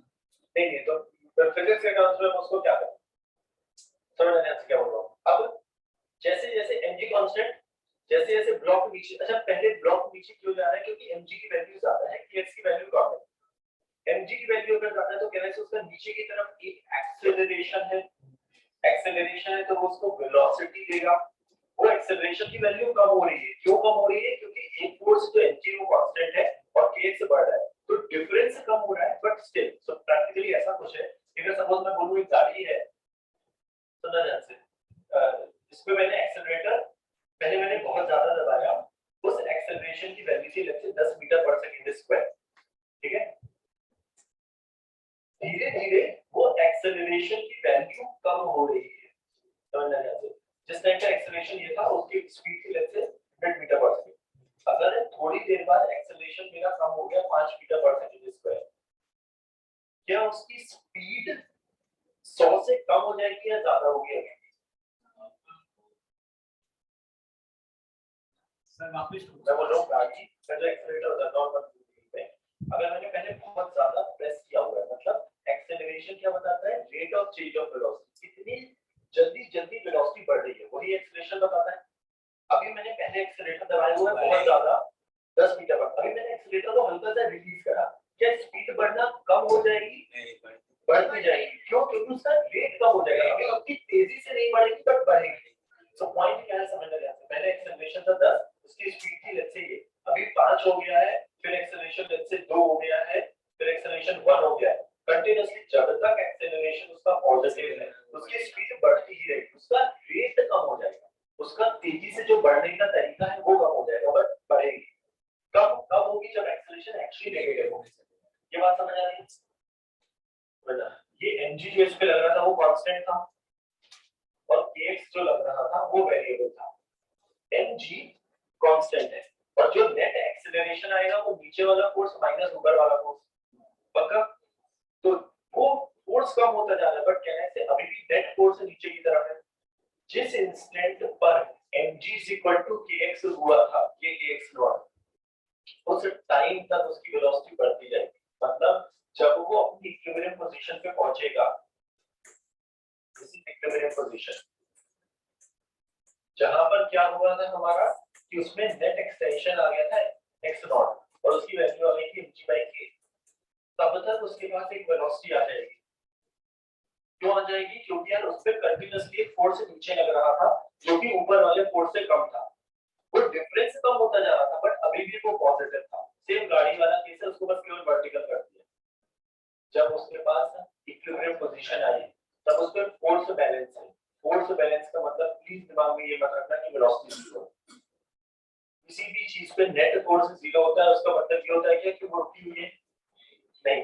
अगर मैं इस पेन को ऊपर फेंक रहा हूं, कंटीन्यूअसली mg नीचे लग रहा है, हाईएस्ट पॉइंट पर इसकी वेलोसिटी जीरो होती है, बट क्या उसका एक्सेलरेशन भी जीरो होता है? नहीं, अगर जीरो होता तो ये नीचे आता ही नहीं, उस पे mg अभी भी लग रहा है। सेम कहानी यहां पर हो रही है, जब ये नीचे आ रहा है उसकी वेलोसिटी गेन हो जाएगा कुछ ना कुछ यहाँ पर, जो कि मैक्सिमम वेलोसिटी होगी जिसकी भी हम बात करते हैं। अब ये बिकॉज ऑफ दिस वेलोसिटी ये और नीचे जाएगा। अब mg कांस्टेंट, तो जो फोर्स हमारा स्प्रिंग फोर्स था, ये वाली जो वैल्यू थी, कैसे बराबर हो गया था? अब बिकॉज स्प्रिंग फोर्स ज्यादा हो जाएगा, तो अब वो धीरे धीरे उसकी वेलोसिटी कम होने लगेगी, क्योंकि mg तो कांस्टेंट है और जो फोर्स उसका रिटार्ड कर रहा था या ऑपोजिट डायरेक्शन में था, अब वो बढ़ गया। तो प्रैक्टिकली ये कहीं ना कहीं जाके रुकेगा, जैसे टाइम पर उसकी वेलोसिटी जीरो होगी। और हमसे क्या पूछा गया है? Maximum extension, and this value will be the maximum extension in the spring which is this, जो हमें निकालना है। क्या ये बात समझ आ रही है? तो अभी वो maximum extension won't be exactly equal to mg by k, ये कुछ ज्यादा होगा। यहां तक कहानी क्लियर हो रही है? श्योर? अब समझना हमने क्या बोला, तो बहुत सारे प्रॉब्लम पहले करे थे, कहीं पर भी हम एनर्जी इक्वेशन लगा सकते हैं। Work energy theorem, work done by all forces equal to change in kinetic energy. मैं कहां लगाना चाह रहा हूं? मैं बीच में लगाने का मेरा मन नहीं है, मैं लगाना चाह रहा हूं इस जगह पर और लास्ट वाली जगह पर। कैन आई से यहां से यहां तक how many forces are acting? And एक mg, एक स्प्रिंग फोर्स कर रहे हैं mg। जब मेरा ब्लॉक यहां से यहां तक आया, जिसको हमने बोला है x मैक्स, तो mg ने कितना वर्क किया होगा? तो हमारे पास ऑल फोर्सेस मतलब केवल एक mg लग रहा है और दूसरा लग रहा है spring force, right? Is equal to ke final minus ke initial, यही किया था हमने बात। mg का वर्क डन यहां से यहां तक कितना होगा? mg by x mg into x max, mg के डायरेक्शन में x max है, तो mg into x max और कौन सा जीरो आएगा which are not right, चलेगा? b की वजह से थोड़ा और नीचे तो हम वही तो मैं बोल रहा हूं, हम यहां और यहां पर एनर्जी कंजर्व करते हैं, हम बीच में कर ही नहीं रहे। Do you remember हमने लास्ट क्लास में प्रॉब्लम करा था, जब वो वाला ब्लॉक था आया, उसके पास वेलोसिटी आई और उसने स्प्रिंग को दबाया, बट हमने क्या बोला, मैं बीच में करना ही नहीं, क्योंकि मुझे स्प्रिंग का कंप्रेशन निकालना है ना? यहां और यहां पर मैं एनर्जी कंजर्व कर रहा हूं। यहां पर यहां से यहां तक mg ने कितना वर्क करा? mg into x max plus spring ने कितना करा? माइनस हाफ के x स्क्वायर। क्यों माइनस? अपनी नेचुरल लेंथ से जितना खींचेगा through out the motion spring force कर रहा है ऊपर की तरफ, है ना? तो यही हमने पढ़ा था कि हमने याद ही कर लिया था, वो कितना था? माइनस हाफ के x, जितना वो खींचा है नेचुरल लेंथ से ऑलरेडी वो x max खींचा है। पक्का? ये कहानी समझ आ गई है? काइनेटिक एनर्जी फाइनल, यानी जब वो फाइनली रुका होगा, इनिशियल वापस देखो ध्यान से, बहुत इंटरेस्टिंग चीज आती है, इसको इधर से लेकर जाऊंगा, एक x max कैंसिल हो जाएगा और तो देखो उसका एग्जैक्टली डबल आता है। तो एक्चुअली जब हम हाथ को स्लोली लेकर जा रहे थे इक्विलिब्रियम पोजीशन में, जितना वो खींचा था ना एग्जैक्टली उतना ही और वो नीचे जाता है। इसी चीज को हम बाद में पढ़ेंगे, ऑसिलेशन। हमें अगर हम किसी चीज को ऐसे छोड़ेंगे तो कंटीन्यूअसली स्प्रिंग लॉक सिस्टम ऐसे ऐसे करता रहेगा। रियल थिंकिंग में क्या होता है कि एनर्जी लॉसेस होते हैं जिसकी वजह से वो रुक जाता है, बट अगर हमने किसी चीज को खींच के छोड़ा या छोड़ा, ये कंटीन्यूअसली ऐसे ऐसे करेगा और वो अपनी इक्विलिब्रियम पोजीशन से एग्जैक्टली उतना ही नीचे और जाता है। तो पॉइंट क्या है, हमें याद रहता है मेजरली ये वाला पोर्शन व्हिच इज कि वो mg by k गया। प्लीज अंडरस्टैंड, वो उसकी इक्विलिब्रियम पोजीशन है, बट अगर उसके पास वेलोसिटी होगी तो वो और नीचे जाएगा। कितना और नीचे जाएगा? वो mg by k और एक्स्ट्रा नीचे जाएगा। क्या ये समझ में आ रहा है? एनर्जी इक्वेशन क्यों लगाई है वो समझ में आ रही है? आगे बच चुके हैं तुम लोग के बच्चे, दूसरी क्लास में कैसे होते हैं? पहली क्लास में भी ऐसे ही करते होंगे। हां, पहली क्लास में सुबह उठ के आते हैं, है ना? सबको सुबह का आदत होता है ना? पहली क्लास खत्म हो गई है तो पहली क्लास खत्म होने का आदत है।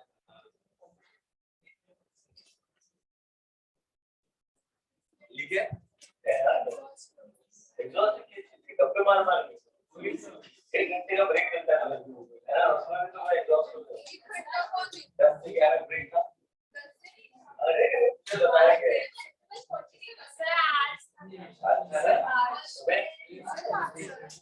और इसके लिए और घंटा ला रहे, कुछ याद है ना, वापस नहीं ला रहे। चलो नोट फटाफट। ओरिजिनल है जब मैं बना रहा हूँ सब सुने अरे कैसी जाना तो चीजें अरे तो क्या क्यों लो भाई तुम लोगों का 7 घंटे सो के नहीं आ रहा तो ये हो गई ये आना पड़ा ये जब वो मैच चल रहा है साले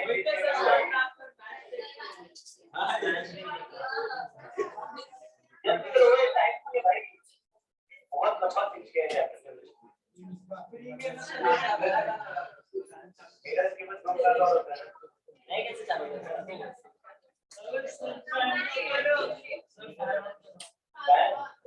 बंद किसने किया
शिवम सर ने तो बोला था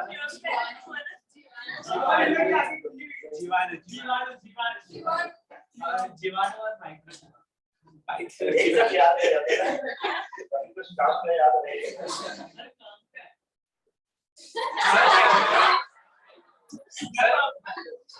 बायो पढ़ रहे थे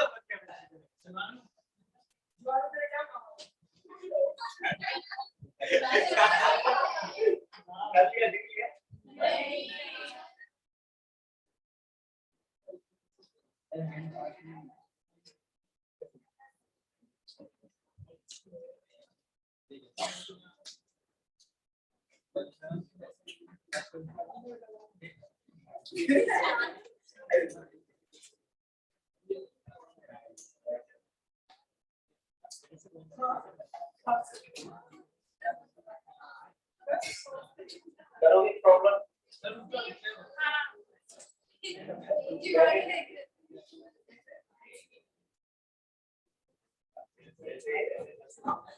अगली क्लास बैंक की नॉलेज में ज्यादा देर देखने का है जो अब मुझे इनकी जरूरत पड़ जाएगी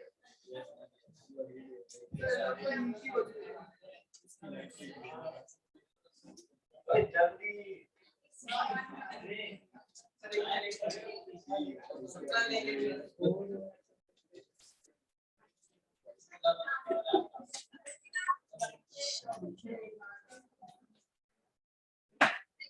उधर का नोट कर लिया है ना तब तक नहीं होगा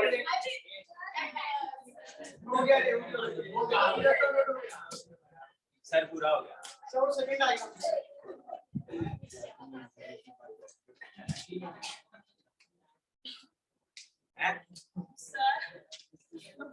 तुम्हारे वही ना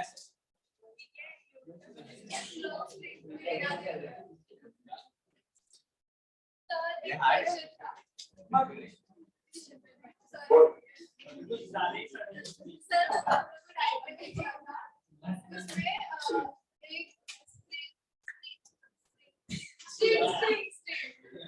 क्या कर पा रहा है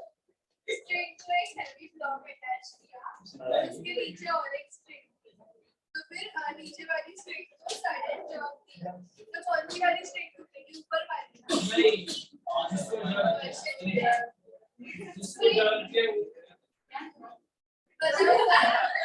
या जिस पे टेंशन ज्यादा हो गया आपको पहले ऊपर वाला सर गूगल पे भी ऊपर वाला आया लेकिन रॉन्ग दिया हां शीशे वाला क्लास वाला ने गलत दिया according to Newton's first law sir कोई तो लॉ लिखा था रीजन भी समझ में नहीं आया क्या लिखा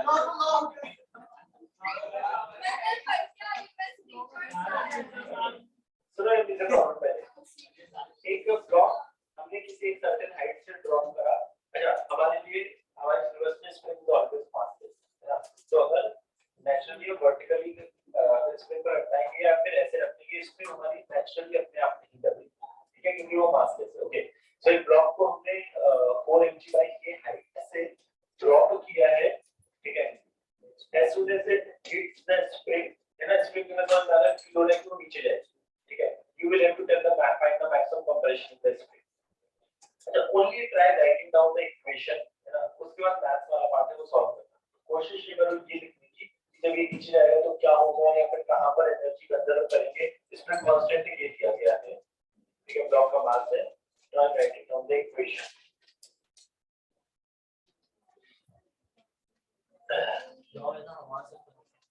हाँ, रिलीज करा है उसको,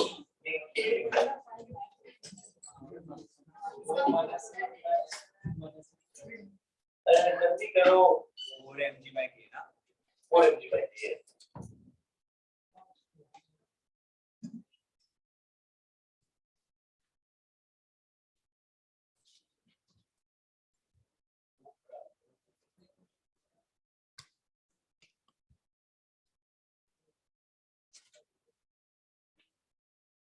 क्या क्या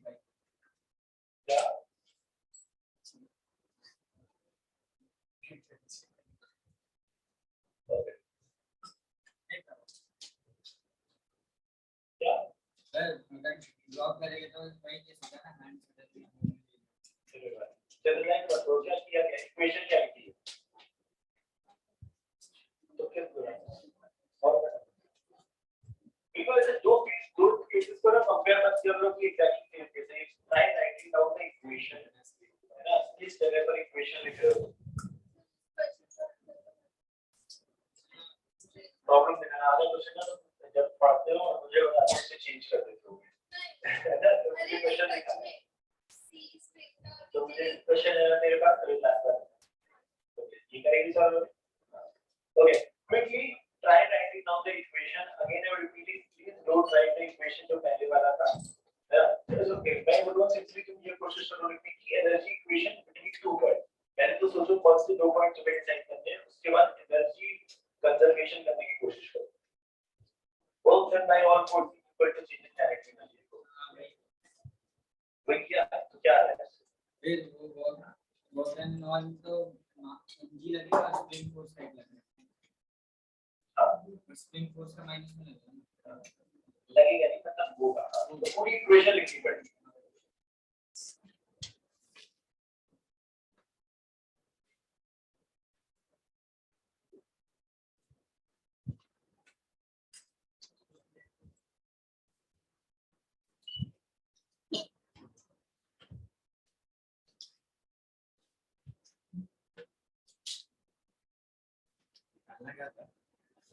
जो निकालते हो सब कैंसिल, सब कैंसिल हो रहा है। अच्छा क्यों तो जो अच्छा किसी ने इक्वेशन के बचना है mg अब कुछ जो भी बचा है इक्वेशन किस पॉइंट के बीच में लिखी सबसे पहले ये बताओ। एक तो स्टार्ट हुआ इनिशियल वहां ऑब्वियसली जो स्टार्ट वाला पॉइंट एक तो वो और दूसरा पॉइंट कौन सा है जहां पर हो रहा है बीच में मेरे को लिखने का मन ही नहीं है क्योंकि मुझे जानते नहीं कि इसकी मैक्सिमम वेलोसिटी कितनी है, जैसे पुराना वाला प्रॉब्लम राइट, स्प्रिंग का फोर्स तो उसके हिसाब से हां वही, लेकिन मैं यहां पर एनर्जी का मेरा मन ही नहीं है। मेरा मन कहां पर है जब ये स्प्रिंग मैक्सिमम अपनी दब जाएगी, जिस टाइम पर उसका मैक्सिमम कंप्रेशन होगा उस जगह पर मेरा मन है। तो मैं I am writing the equation between this point and this point, ये समझ में आ रहा है पक्का। Okay, how many forces are acting, all forces which are acting, दो है ना। अब अगर जरा से भी टाइम के लिए कोई फोर्स बच रहा है तो जब हम ये इक्वेशन लिखेंगे तो वहां पे सारे फोर्सेस लिखेंगे। तो यहाँ पर मेरे लिए दो फोर्सेस लग रहे हैं, एक लग रहा है mg फॉर श्योर और एक लग रहा है स्प्रिंग फोर्स, और कोई तो लगनी है is equal to final minus initial. ध्यान से देखो ना सब सेम कहानी रिपीट होती है बार-बार। ओके, फाइनल माइनस इनिशियल हमने रिलीज करा, फाइनली वो कहीं ना कहीं रुकेगा, उसी को ही तो मैक्सिमम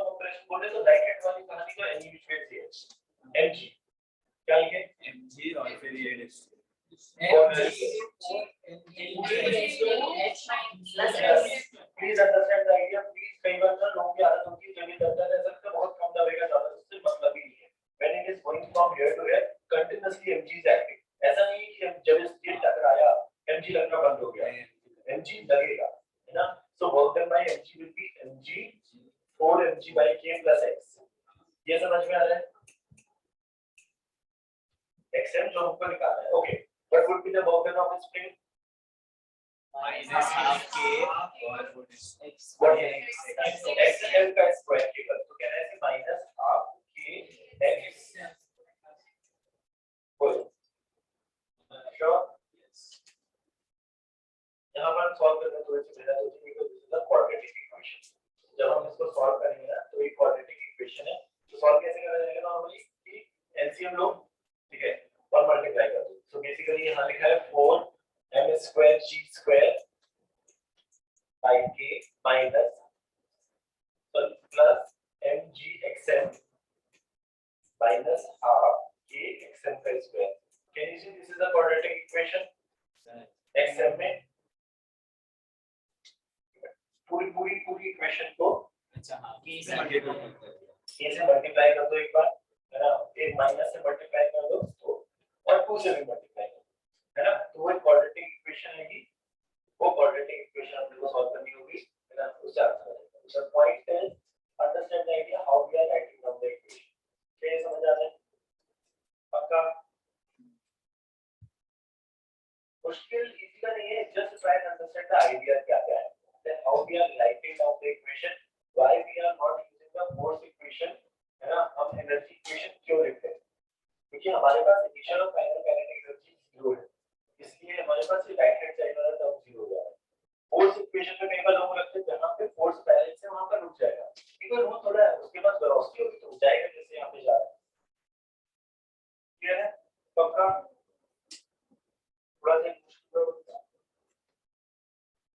एचसीबी का प्रॉब्लम मुश्किल नहीं है. मतलब एचसीबी आप सॉल्व कैसे?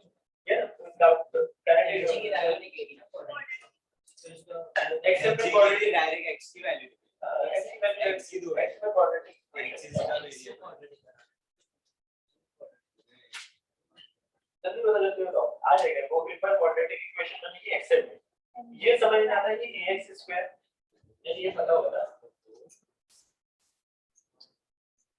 अगर अच्छे से रूट्स होते डायरेक्टली सॉल्व हो जाते हैं. अगर नहीं होते इसको सॉल्व कैसे करते हैं?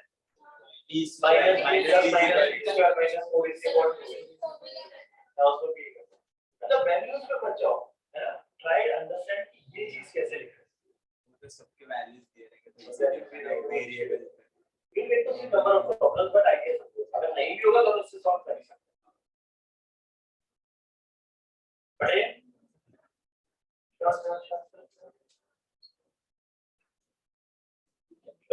थोड़ा मुश्किल प्रॉब्लम एचसीबी का प्रॉब्लम है बट पूरा अच्छा नंबर लेकर बता रहा हूं. इस प्रॉब्लम नंबर देता हूं. ठीक है, it's a very good problem to understand how to write down the equations actually.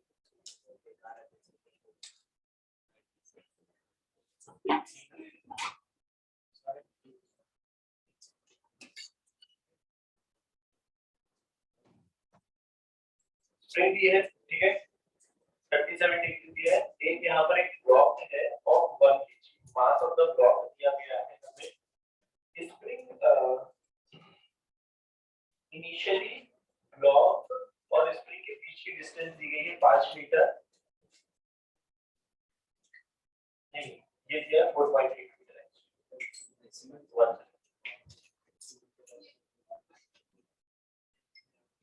ठीक है, बता रहा हूँ क्या क्या क्या कहानी है. हमने ब्लॉक को एक पोजीशन से रिलीज करा, तुम्हें दिख रहा है, और ये सारी चीजें पूरी ये सब दिया गया है रफ है. रफ है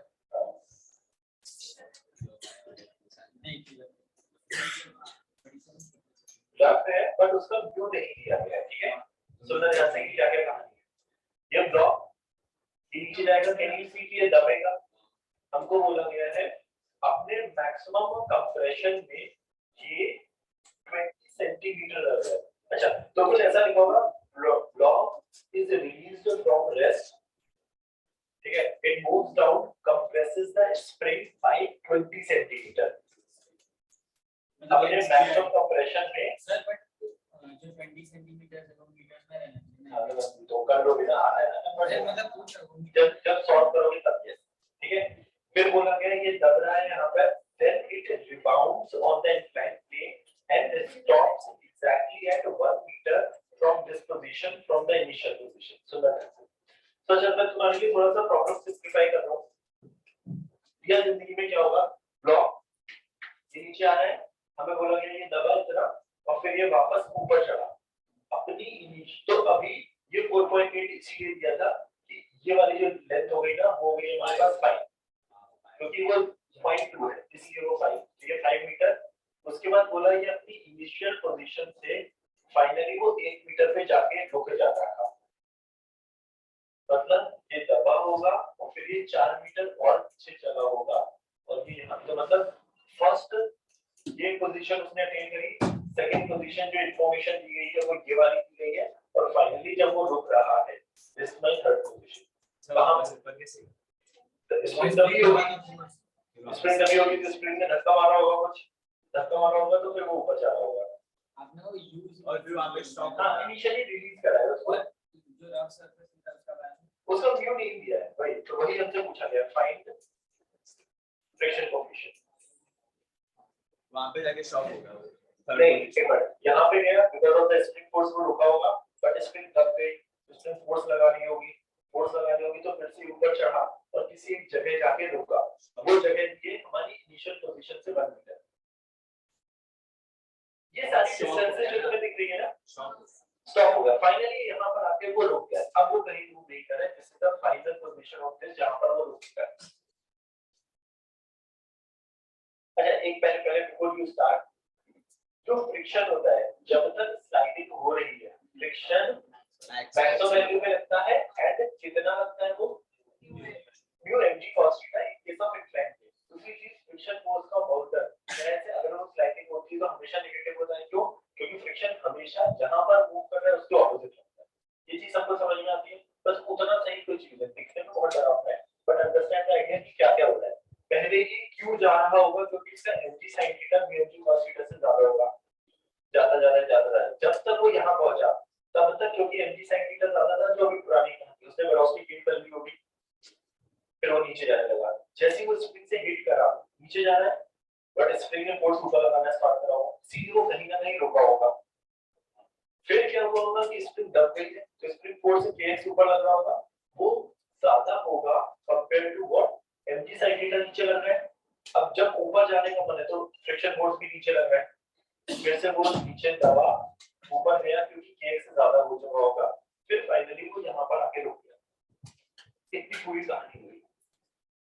तो सारे एक बहुत है, अब सोचो कि कहां पर लगाया जाए, सवाल ये है वर्क एनर्जी थ्योरम किसी भी दो पॉइंट पे लगा सकते हैं, अब क्वेश्चन है कि where should be apply work energy theorem, दो बार का अच्छा लगाने के बाद दो बार लगा सकते हैं, यहाँ और यहाँ भी लगा सकते हैं, अंडरस्टैंड आइडिया। सबसे अच्छी चीज क्या होगी कि हमारे लिए कि इनिशियल और काइनेटिक फाइनल काइनेटिक एनर्जी 0 है, तो राइट हैंड साइड वाला 0 - 0 बन जाता था, वो 0 - 0 बन सकता है कहां पर, कहीं पर भी जहां पर वो दो जगह रुका होता है, इनिशियल पॉइंट तो यही है, पक्का हमें बीच में बनाने की जरूरत है नहीं, यहाँ पे रुका होगा बट फाइनली यहाँ पे भी रुका है, तो या तो यहाँ और यहाँ लगा लूं या यहाँ, बट फाइनली मुझे निकालना व्यू है ना, तो क्योंकि मुझे ये तो जहां तुम्हारा मन है चलो फर्स्ट ट्राई था कि कहां पर होगा, एक्चुअली प्रॉब्लम में ना दो चीजें पूछी गई है, एक तो व्यू पूछा गया है एंड स्प्रिंग कांस्टेंट भी पूछा गया है, spring constant of the spring.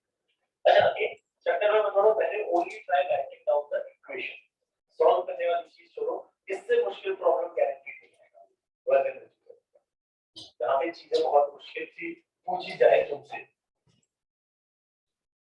At least need of means level पे तो बिल्कुल नहीं पूछोगे इससे, अब तो बेहतर है बट ये क्या है सही बात है, यदि अभी क्यों लेवी इक्वेशन लिखने का ट्राई करो, वैल्यू से एटलीस्ट बात बता दे, only try writing down the equation, अरे तो इससे क्या यूज है, दोबारा बस देखना नहीं होता है क्या यूज है,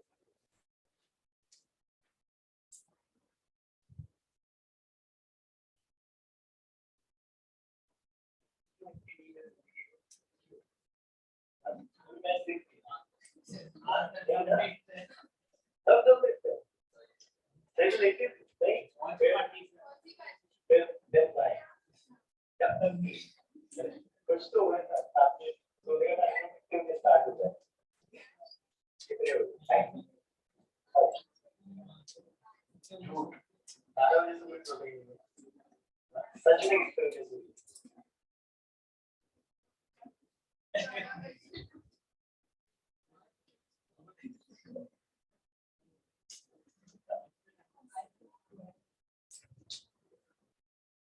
अच्छा अभी थोड़ी सी ये देखो write down the equation at 1 and the third position बिल्कुल फाइनली जहां पे होता है वो दो जगह पे लिखने की कोशिश करो फोर्थ इक्वेशन से ये प्रॉब्लम बहुत मुश्किल हो जाता है बट एनर्जी से वापस ब्लॉक स्लिप हो गए ना नहीं होता ओके ये बोला गया ये इन्फॉर्मेशन दी गई मतलब तभी फ्रिक्शन ज्यादा होगा फोर्स फ्रिक्शन का वो तो सोचना है क्या होगा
तो हाउ मेनी कोर्स है पहला नाम है फर्स्ट और थर्ड में रहेगा तो स्प्रिंग फोर्स का लेंगे सो फर्स्ट और थर्ड अगर हम लेंगे तो स्प्रिंग 10 कभी होगी और फिर से वापस अपनी नेचुरल लेंथ पे आ चुकी है क्योंकि फर्क नहीं हो तो अपनी नेचुरल लेंथ पे वापस आ चुकी है ना जैसे ही वो वापस ऊपर गया ये दबा होगा यस फिर ऊपर आया होगा यस बट स्प्रिंग अपनी नेचुरल लेंथ पे वापस आ चुकी है व्हिच इज तो नॉर्मल का वर्जन क्या होगा इस केस में नॉर्मल जिस डायरेक्शन में लग रहा है ब्लॉक हमारा कैसे मूव कर रहा है नॉर्मल और डिस्प्लेसमेंट के बीच में हर इंस्टेंट पे 90 डिग्री है जीरो तो नॉर्मल का वर्जन क्या है देखने में डरावना लग रहा है इफेक्टिवली जो दो फोर्सेस बचे जिसका वर्जन मिला है एक एनर्जी बचा और एक और रिएक्शन बचा तो बचेगी हां स्प्रिंग भी नॉर्मल अगर मैं यहाँ और यहाँ पर कर रहा हूँ तो स्प्रिंग आएगा बट अगर मैं यहाँ और यहाँ पर कर रहा हूँ स्प्रिंग तो उसमें नहीं दिखी इक्वेशन में दिखी क्योंकि हमारा स्प्रिंग तभी होगी उसने वर्क करा होगा जो भी नेगेटिव फिर स्प्रिंग अपना वापस भी गई होगी तो उतना ही वर्क उसने पॉजिटिव करा होगा क्योंकि स्प्रिंग तो अपनी नेचुरल लेंथ पे जब मैं देख रहा हूँ फर्स्ट और थर्ड वाले पर स्प्रिंग तो मुझे वैसी दिख रही है ना दबी हुई है ना वो एक्सटेंडेड है तो हाँ अब वो सोचना है सो द पॉइंट इज अगर मैं between initial and final first and third की बात कर रहा हूँ कि ये समझ में आ रहा है कि बहुत सारे फोर्सेस लग रहे थे इफेक्टिवली सारी कहानी खत्म हो गई है केवल एनर्जी बचा है और केवल फ्रिक्शन बचा है इज इक्वल टू 0 - 0 जो दोनों पोजीशन पे वो रुका हुआ है ध्यान से देखो दिखने में बहुत बड़ी कहानी थी फाइनली तो वो तो नहीं है तो पहले बताओ mg से कांस्टेंट फोर्स पहले की क्लास में जाते हैं वापस mg का मतलब है mg कांस्टेंट फोर्स है उसको केवल इस चीज से मतलब है उसकी इनिशियल और final position and in the direction of mg कितना फोर्स कर रहा है जब ये ब्लॉक यहां से यहां गया वापस आया जैसे mg की डायरेक्शन में तो केवल इतना सा वर्क हुआ इतना सा समझ रहे हो तो नीचे तक सोचने का जरूरत नहीं प्रैक्टिकली जब कंपेयरिंग वाली तो बता साइन जब ये नीचे गया और फिर ऊपर आया mg के डायरेक्शन में इनिशियल और फाइनल पोजीशन तो यही है और mg के डायरेक्शन में उसका डिस्प्लेसमेंट केवल ये पक्का मैं अगर केवल इतना सोचूं यहां से यहां जाने में या तो हमने क्या बोला था अच्छा कांस्टेंट फोर्स के बारे में एक और इंपॉर्टेंट चीज बात करी थी force in the direction of displacement कर लो या displacement in the direction of force कर लो और आसान क्यों क्योंकि लोगों को ये तुरंत याद रहता है कि इसका mg का ये वाला कंपोनेंट mg sin थीटा होता है इनिशियल और जिस जगह पे मैं वर्क एनर्जी थ्योरम लगा रहा हूं उस डायरेक्शन में तो केवल 1 ही मीटर गया, और उस डायरेक्शन में mg का कौन सा कंपोनेंट काम करता है? क्या वो सेम डायरेक्शन में? Yes, mg sin 37 into 1 meter. पहला काम ही खत्म हो गया, केवल एक ही चक्कर था फ्रिक्शन का निकालना। Okay, so now understand. नहीं, अब फ्रिक्शन का थोड़ा सा ट्रिक, जैसे इस पूरे प्रॉब्लम में ना केवल यही वाला पार्ट था जो सोचने का था। अब सोचने एक बार, जब वो नीचे जा रहा होगा तब फ्रिक्शन कैसे लग रहा होगा? ऑपोजिट। जब ये नीचे जा रहा होगा यहाँ से यहाँ, तो friction would have been acting in this direction. Friction कितना वर्क करेगा? फ्रिक्शन की अच्छा प्लस फ्रिक्शन कितना लगेगा? mg cos 37। पक्का? इसमें कोई तकलीफ तो नहीं होगी, राइट? यहाँ से जब वो यहाँ गया तो टोटल कितना गया? वो 5 मीटर। बट वो जा ऐसे रहा है, फ्रिक्शन ऐसे लग रहा है, तो कहना ऐसे डिस्प्लेसमेंट हुआ इसका 5। अब वो -37 को मैं डायरेक्टली माइनस भी तो चलेगा, या तो 5 को 1 मीटर नहीं अभी आ नहीं उस पे वही डिस्कस कर रहे हैं। जब मैं यहाँ से यहाँ जा रहा हूँ और जब मैं वापस जा रहा हूँ, जब मैं नीचे जा रहा हूँ तो फ्रिक्शन लग रहा है ऊपर, जब मैं ऊपर जा रहा हूँ तो फ्रिक्शन लग रहा है नीचे। तो फ्रिक्शन ने अपनी डायरेक्शन चेंज कर ली। Friction in this case constant है, बट केवल वो यहाँ से यहाँ तक है, तब उसकी डायरेक्शन है ऊपर। जब मैं नीचे से ऊपर जा रहा हूँ तो फ्रिक्शन की डायरेक्शन है नीचे। तो याद करने की कोशिश करो, फ्रिक्शन को हमने बोला था it is a non conservative, नाम भूल जाओ, बट फ्रिक्शन क्योंकि कहां पर ब्लॉक मूव कर रहा है उसके हिसाब से अपनी डायरेक्शन चेंज कर सकता है। समझ रहे हैं? This is a very important part. तो जब मैं यहाँ से फ्रिक्शन के अगेंस्ट वर्क हो रहा है, जब मैं नीचे जा रहा हूँ तब फ्रिक्शन हमारा लग रहा है ऊपर। तो फ्रिक्शन के अगेंस्ट या फ्रिक्शन ने कितना वर्क करा? दिस इनटू cos 180, जिसको मैं माइनस लिखना चाह रहा हूँ, चलेगा?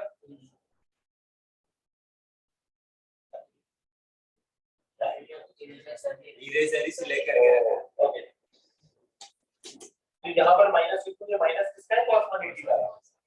फिर जब मैं नीचे से ऊपर जा रहा हूँ, मतलब मैं यहाँ से फिर यहाँ गया, तब फ्रिक्शन लगने लगा है नीचे, और वो कितना मूव कर रहा हूँ? 4 मीटर। यहाँ मैक्सिमम दबने के बाद जब मैं फाइनली रुक रहा हूँ तब मैं 4 मीटर ऊपर जा रहा हूँ और फ्रिक्शन लग रहा है पीछे।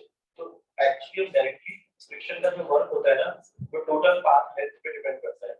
37 इनटू फिर वापस से 4।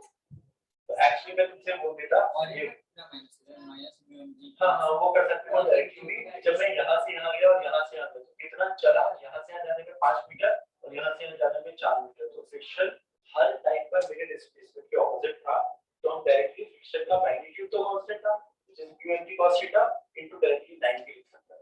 समझाने के लिए मैंने लिखा है। ध्यान रखना है mg में ऐसा काम क्यों नहीं करा? क्योंकि मैं नीचे जा रहा हूँ या ऊपर जा रहा हूँ, mg तो ऐसे ही लग रहा है, इसीलिए वो केवल डिस्प्लेसमेंट पे डिपेंड करता है, उसको मतलब नहीं। Final kinetic energy, initial kinetic energy 0, सब कुछ गायब। ध्यान से देखो, कुछ और बचा ही नहीं इस प्रॉब्लम में, सब कुछ mg 0 में चला गया, पूरा mg ये भी 0 में गया। यहाँ पे बचा है केवल sin 37 इज इक्वल टू, यहाँ पर u, यहाँ पे 5 है और यहाँ 4 है, u बचा केवल cos 37 बचा एंड 9 बचा है। ये हमारे पास होता है 3/5 u 4/5 mg कैंसिल हो जाएगा ना, तो 0 में बोल दो या फिर उसको उधर पे ले जाके कैंसिल कर दो। mg है ना, तो हर जगह पर है ना, और राइट हैंड साइड पे 0 भी तो है, गायब गायब जो भी है। यहाँ से फिर से ये भी बात करी, तो 1/12 था।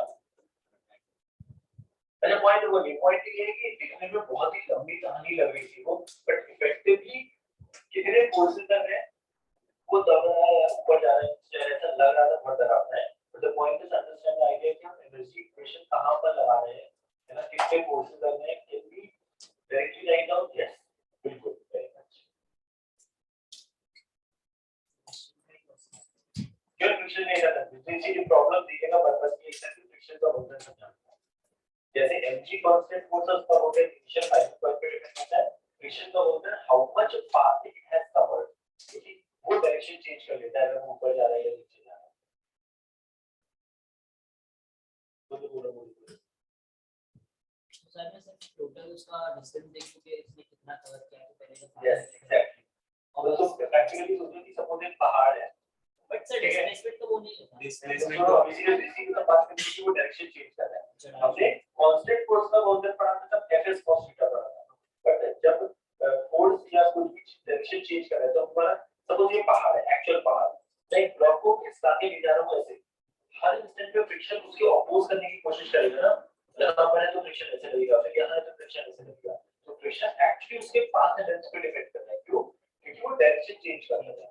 तो जितना ज्यादा तुम सरफेस पे खिसकाओ, जितना ज्यादा तुम जैसे ऐसे खिसकाते रहो, फ्रिक्शन तो ऑपोज अपनी डायरेक्शन करता है, वो पाथ पे डिपेंड करता है। एनर्जी को इस चीज से नहीं देना चाहिए, उसको इनिशियल और फाइनल पॉइंट से देना चाहिए।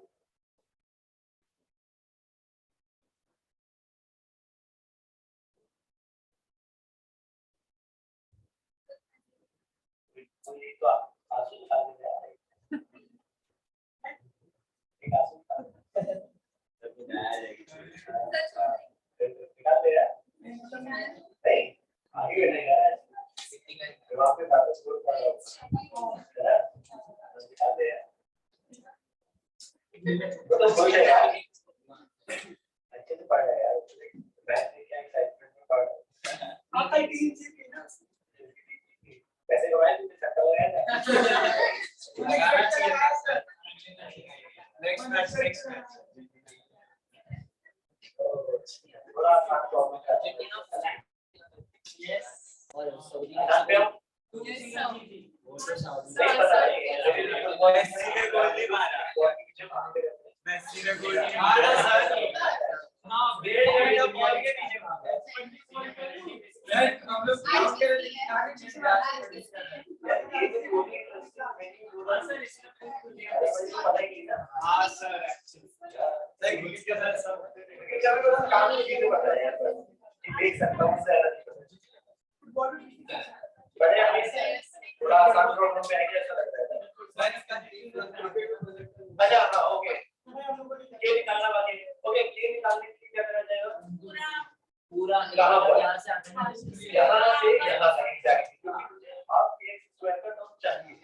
जब मैंने इसको यहाँ से यहाँ करा तो वो ये हाफ के एक्स स्क्वायर का टर्म ही आएगा। तो प्रैक्टिकली यहाँ से यहाँ पर अगर मैं करूँ तो वहाँ पर अच्छा, तो टर्म एक बार क्विकली समझा रहा हूँ, mg sin जी लगेगा।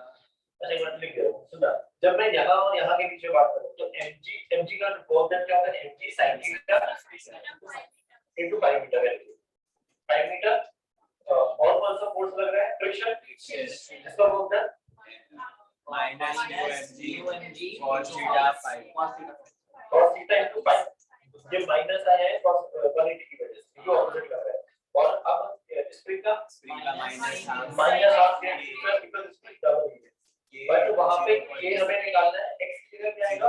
0.2 आएगा, प्लीज अंडरस्टैंड, क्योंकि स्प्रिंग उतनी ही दब रही है तो और उसको कन्वर्ट करना पड़ेगा, तो 0.2 का स्क्वायर बराबर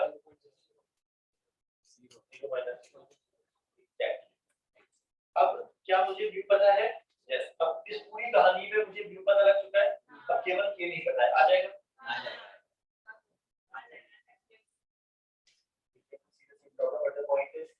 कैसे अप्लाई करें? डरावना लग रहा था ये, और उतना डरावना शायद आज के और बहुत प्रॉब्लम मुझे सॉल्व नहीं करे, बट अंडरस्टैंड द आइडिया कि अप्लाई कैसे करें, दैट्स द होल जी के जगह 10 था।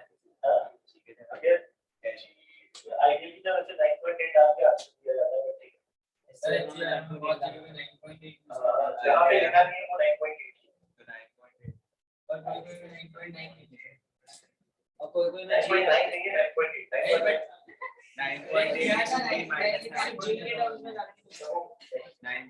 मैं बताओ अभी क्या तूने भी ऐसी बार मेरी स्टेशन से खरीद लिया? जो लोग जाते हैं वो लोग तो बीच में वो आते हैं ना नॉवल लेके, जो लोग खरीद तो लगते हैं एनसी वर्मा का नॉवेल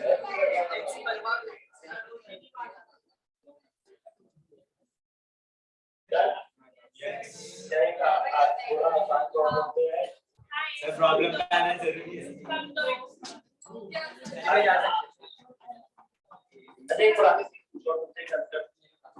पुराना याद ही नहीं है, क्या करेगा यार? अरे आ गया,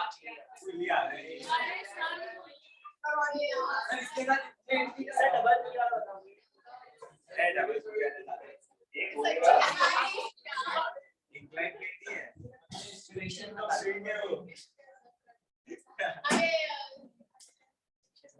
सर 37 डिग्री और 53 डिग्री इतना पसंद क्यों है अच्छा नंबर होता है यार अरे सर इतना ऑड नंबर क्यों सर इसका रेशियो है अच्छा नंबर होता है एक मिनट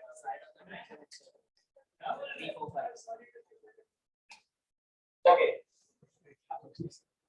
पहले दिन कुछ भी बात नहीं लेते ये ले लो 2 केजी वो ले लो 3 केजी ठीक है पुली मेरा बस का काम है पुली का कुछ काम ही नहीं है कोई का कुछ काम आता पूरी ट्रिक्स है हां मतलब सब ठीक ओके जब इस सिस्टम को रिलीज करेंगे तो क्या समझ में आ रहा है ये नीचे जा रहा होगा ये इधर जा रहा होगा when this makes angle 50 degree ठीक है after some time what will happen ये आगे जा रहा होगा तो उसका एंगल कम हो रहा होगा ब्लॉक ग्राउंड से फिक्स नहीं है मतलब वो कुछ नहीं है ये गिर रहा है हां ठीक है मतलब वो ब्लॉक ग्राउंड के साथ कांटेक्ट में हां कांटेक्ट में ये गिर रही है इसलिए बस उतना ही सोचिए कॉस होता है 4/5 का सर cos 53 हाँ ओके ओके तो ऐसी कुछ सिचुएशन है हमने इसको छोड़ा when 3 kg is about to hit the ground is about to hit the ground find the velocity of force velocity of force अच्छा ये सब प्रॉब्लम देने का मतलब है कि बहुत सारी चीजें कवर होती है पुराने कुछ कंसेप्ट रिवाइज हो जाएंगे मतलब वो how to hit the ground तक का इसने वाले ने 53 एंगल के बराबर यस ये गिवन यस एंड और एक चीज और गिवन है जो जरूरत नहीं है तो हो जाएगा total length of the string is 7 meter I think वो एंगल से वैसे भी आ जाती है टोटल लेंथ ऑफ स्ट्रिंग हां करेक्ट आ जाएगी वो वैसे अपने आप ही बट ठीक है गलत पढ़ के तो स्ट्रिंग इज 7 मीटर क्योंकि वो शायद सॉल्व करेंगे आगे okay again question is please equation बना के बस केवल छोड़ो मैथ्स वाला काम नहीं करना है करो पहले केवल इतनी कोशिश करो कि हम वेलोसिटी निकालेंगे दोनों की वेलोसिटी एक ही लेट्स से v1 एक ही v2 है दो इक्वेशन दो अननोन चाहिए अपने को let's say when it is about to hit the ground इसकी वेलोसिटी v1 है इसकी v2 और ये नीचे आएगा मतलब ये यहां कहीं पहुंच रहा होगा उसकी स्पीड को v1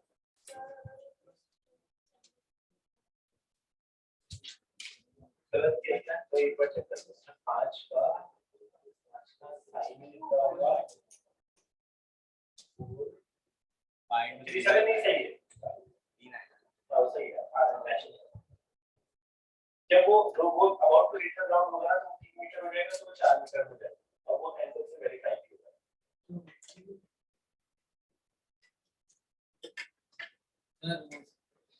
वाले इसका ये है 53 बार दो केजी ठीक है वाली बात अरे नहीं क्यों इक्वेशन देखो पहले तो इन्होंने मैथ्स वाला काम पे टाइप करवा दिया कि इक्वेशन लिखने की कोशिश करो केवल कि v1 v2 कैसे निकालेंगे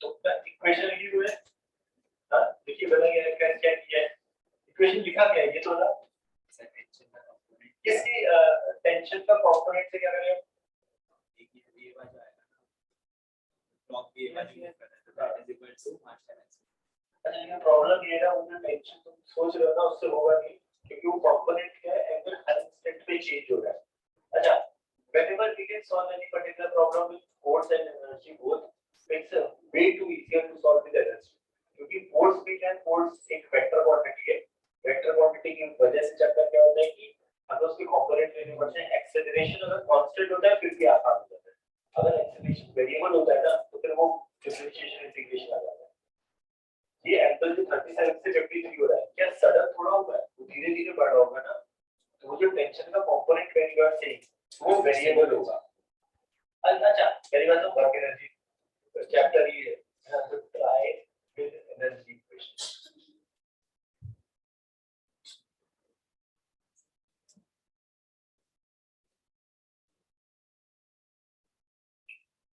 एक छोटी सी history of tension is the internal force. याद है जब हमने एटवुड मशीन पर सिंपलेस्ट प्रॉब्लम, जितना एक नीचे जा रहा था उतना एक ऊपर जा रहा था, है ना, तो जितना टेंशन इस पे ऊपर लग रहा है उतना इस पे लग रहा था, बट एक नीचे जाना होता है एक ऊपर, तो वर्क डन बाय टेंशन ना जीरो होता है।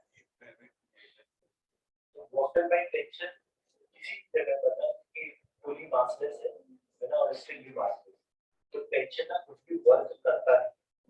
इवेंचुअली क्या होता है, कांसेप्ट क्या याद आता है, work done by internal tension is always zero. इसका मतलब क्या है, जब ये यहां से यहां जा रहा है how many forces are acting, अगर कहीं कोई फ्रिक्शन नहीं है तो फ्रिक्शन वैसे भी आएगा, तो केवल ग्रेविटी इफेक्ट कर रहा है और कुछ लग ही नहीं रहा है, और कुछ है ही प्रॉब्लम है। So work done by mg is equal to delta e, that's it, और कुछ नहीं है प्रॉब्लम। mg ये लग तो इसका भी mg है, बट पार्टिकल ऐसे मूव कर रहा है तो उसका वर्क डन ऑफ mg आएगा ही नहीं, तो केवल किसका आएगा, केवल इसका। कितना होगा, ये पहले ये 5 है और टोटल वर्क की लेंथ ये 7, तो क्या है ये 2 होगा, तो ये 3 kg वाला ब्लॉक कितना नीचे आ रहा है, ये टोटल की ये 2 1 ही मीटर, तो 3 kg वाला block 3 into g into 1 meter into cos 0, और कुछ हुआ ही नहीं। ये ब्लॉक का बता 2 kg वाला ब्लॉक, तो इस पर mg ऐसे लग रहा है ना, और ब्लॉक ऐसे जा रहा है, तो इसका mg का वर्क डन आएगा ही नहीं। तो पॉइंट क्या है कहने का, लेट्स से इसकी वेलोसिटी फाइनली v2 है और इसकी v1 है, final velocity half m 2 kg वाले ब्लॉक की वेलोसिटी को मैं v2 बोल रहा हूं, तो half m v2 square plus half m दूसरे वाले का है ये वेलोसिटी सेम है नहीं, अब यही चक्कर है, इसीलिए सवाल दिया है। अगर मैं केवल ये लिखता तो दिक्कत ये होगी कि v1 और v2 मेरे पास दो अननोन है और इक्वेशन है एक, कहीं ना कहीं से एक और इक्वेशन चाहिए तभी सॉल्व होगा।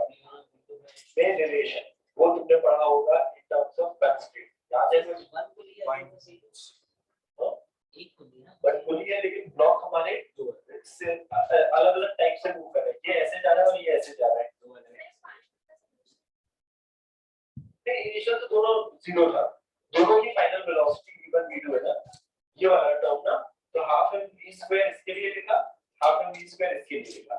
अच्छा क्या तुम्हें ये याद है स्ट्रिंग कंस्ट्रेंट ये कुछ पढ़ा था, क्या था वो, नेट वेलोसिटी 0 हां क्या कुछ और थोड़ा और याद करने की कोशिश करो, नहीं कुछ तो पढ़ा था। अगर हमारे स्ट्रिंग के दो एंड पॉइंट, ये सपोज रस्सी है, एक ऐसे जा रहा है एक ऐसे जा रहा होता था, तो कुछ पढ़ा होगा एक चीज,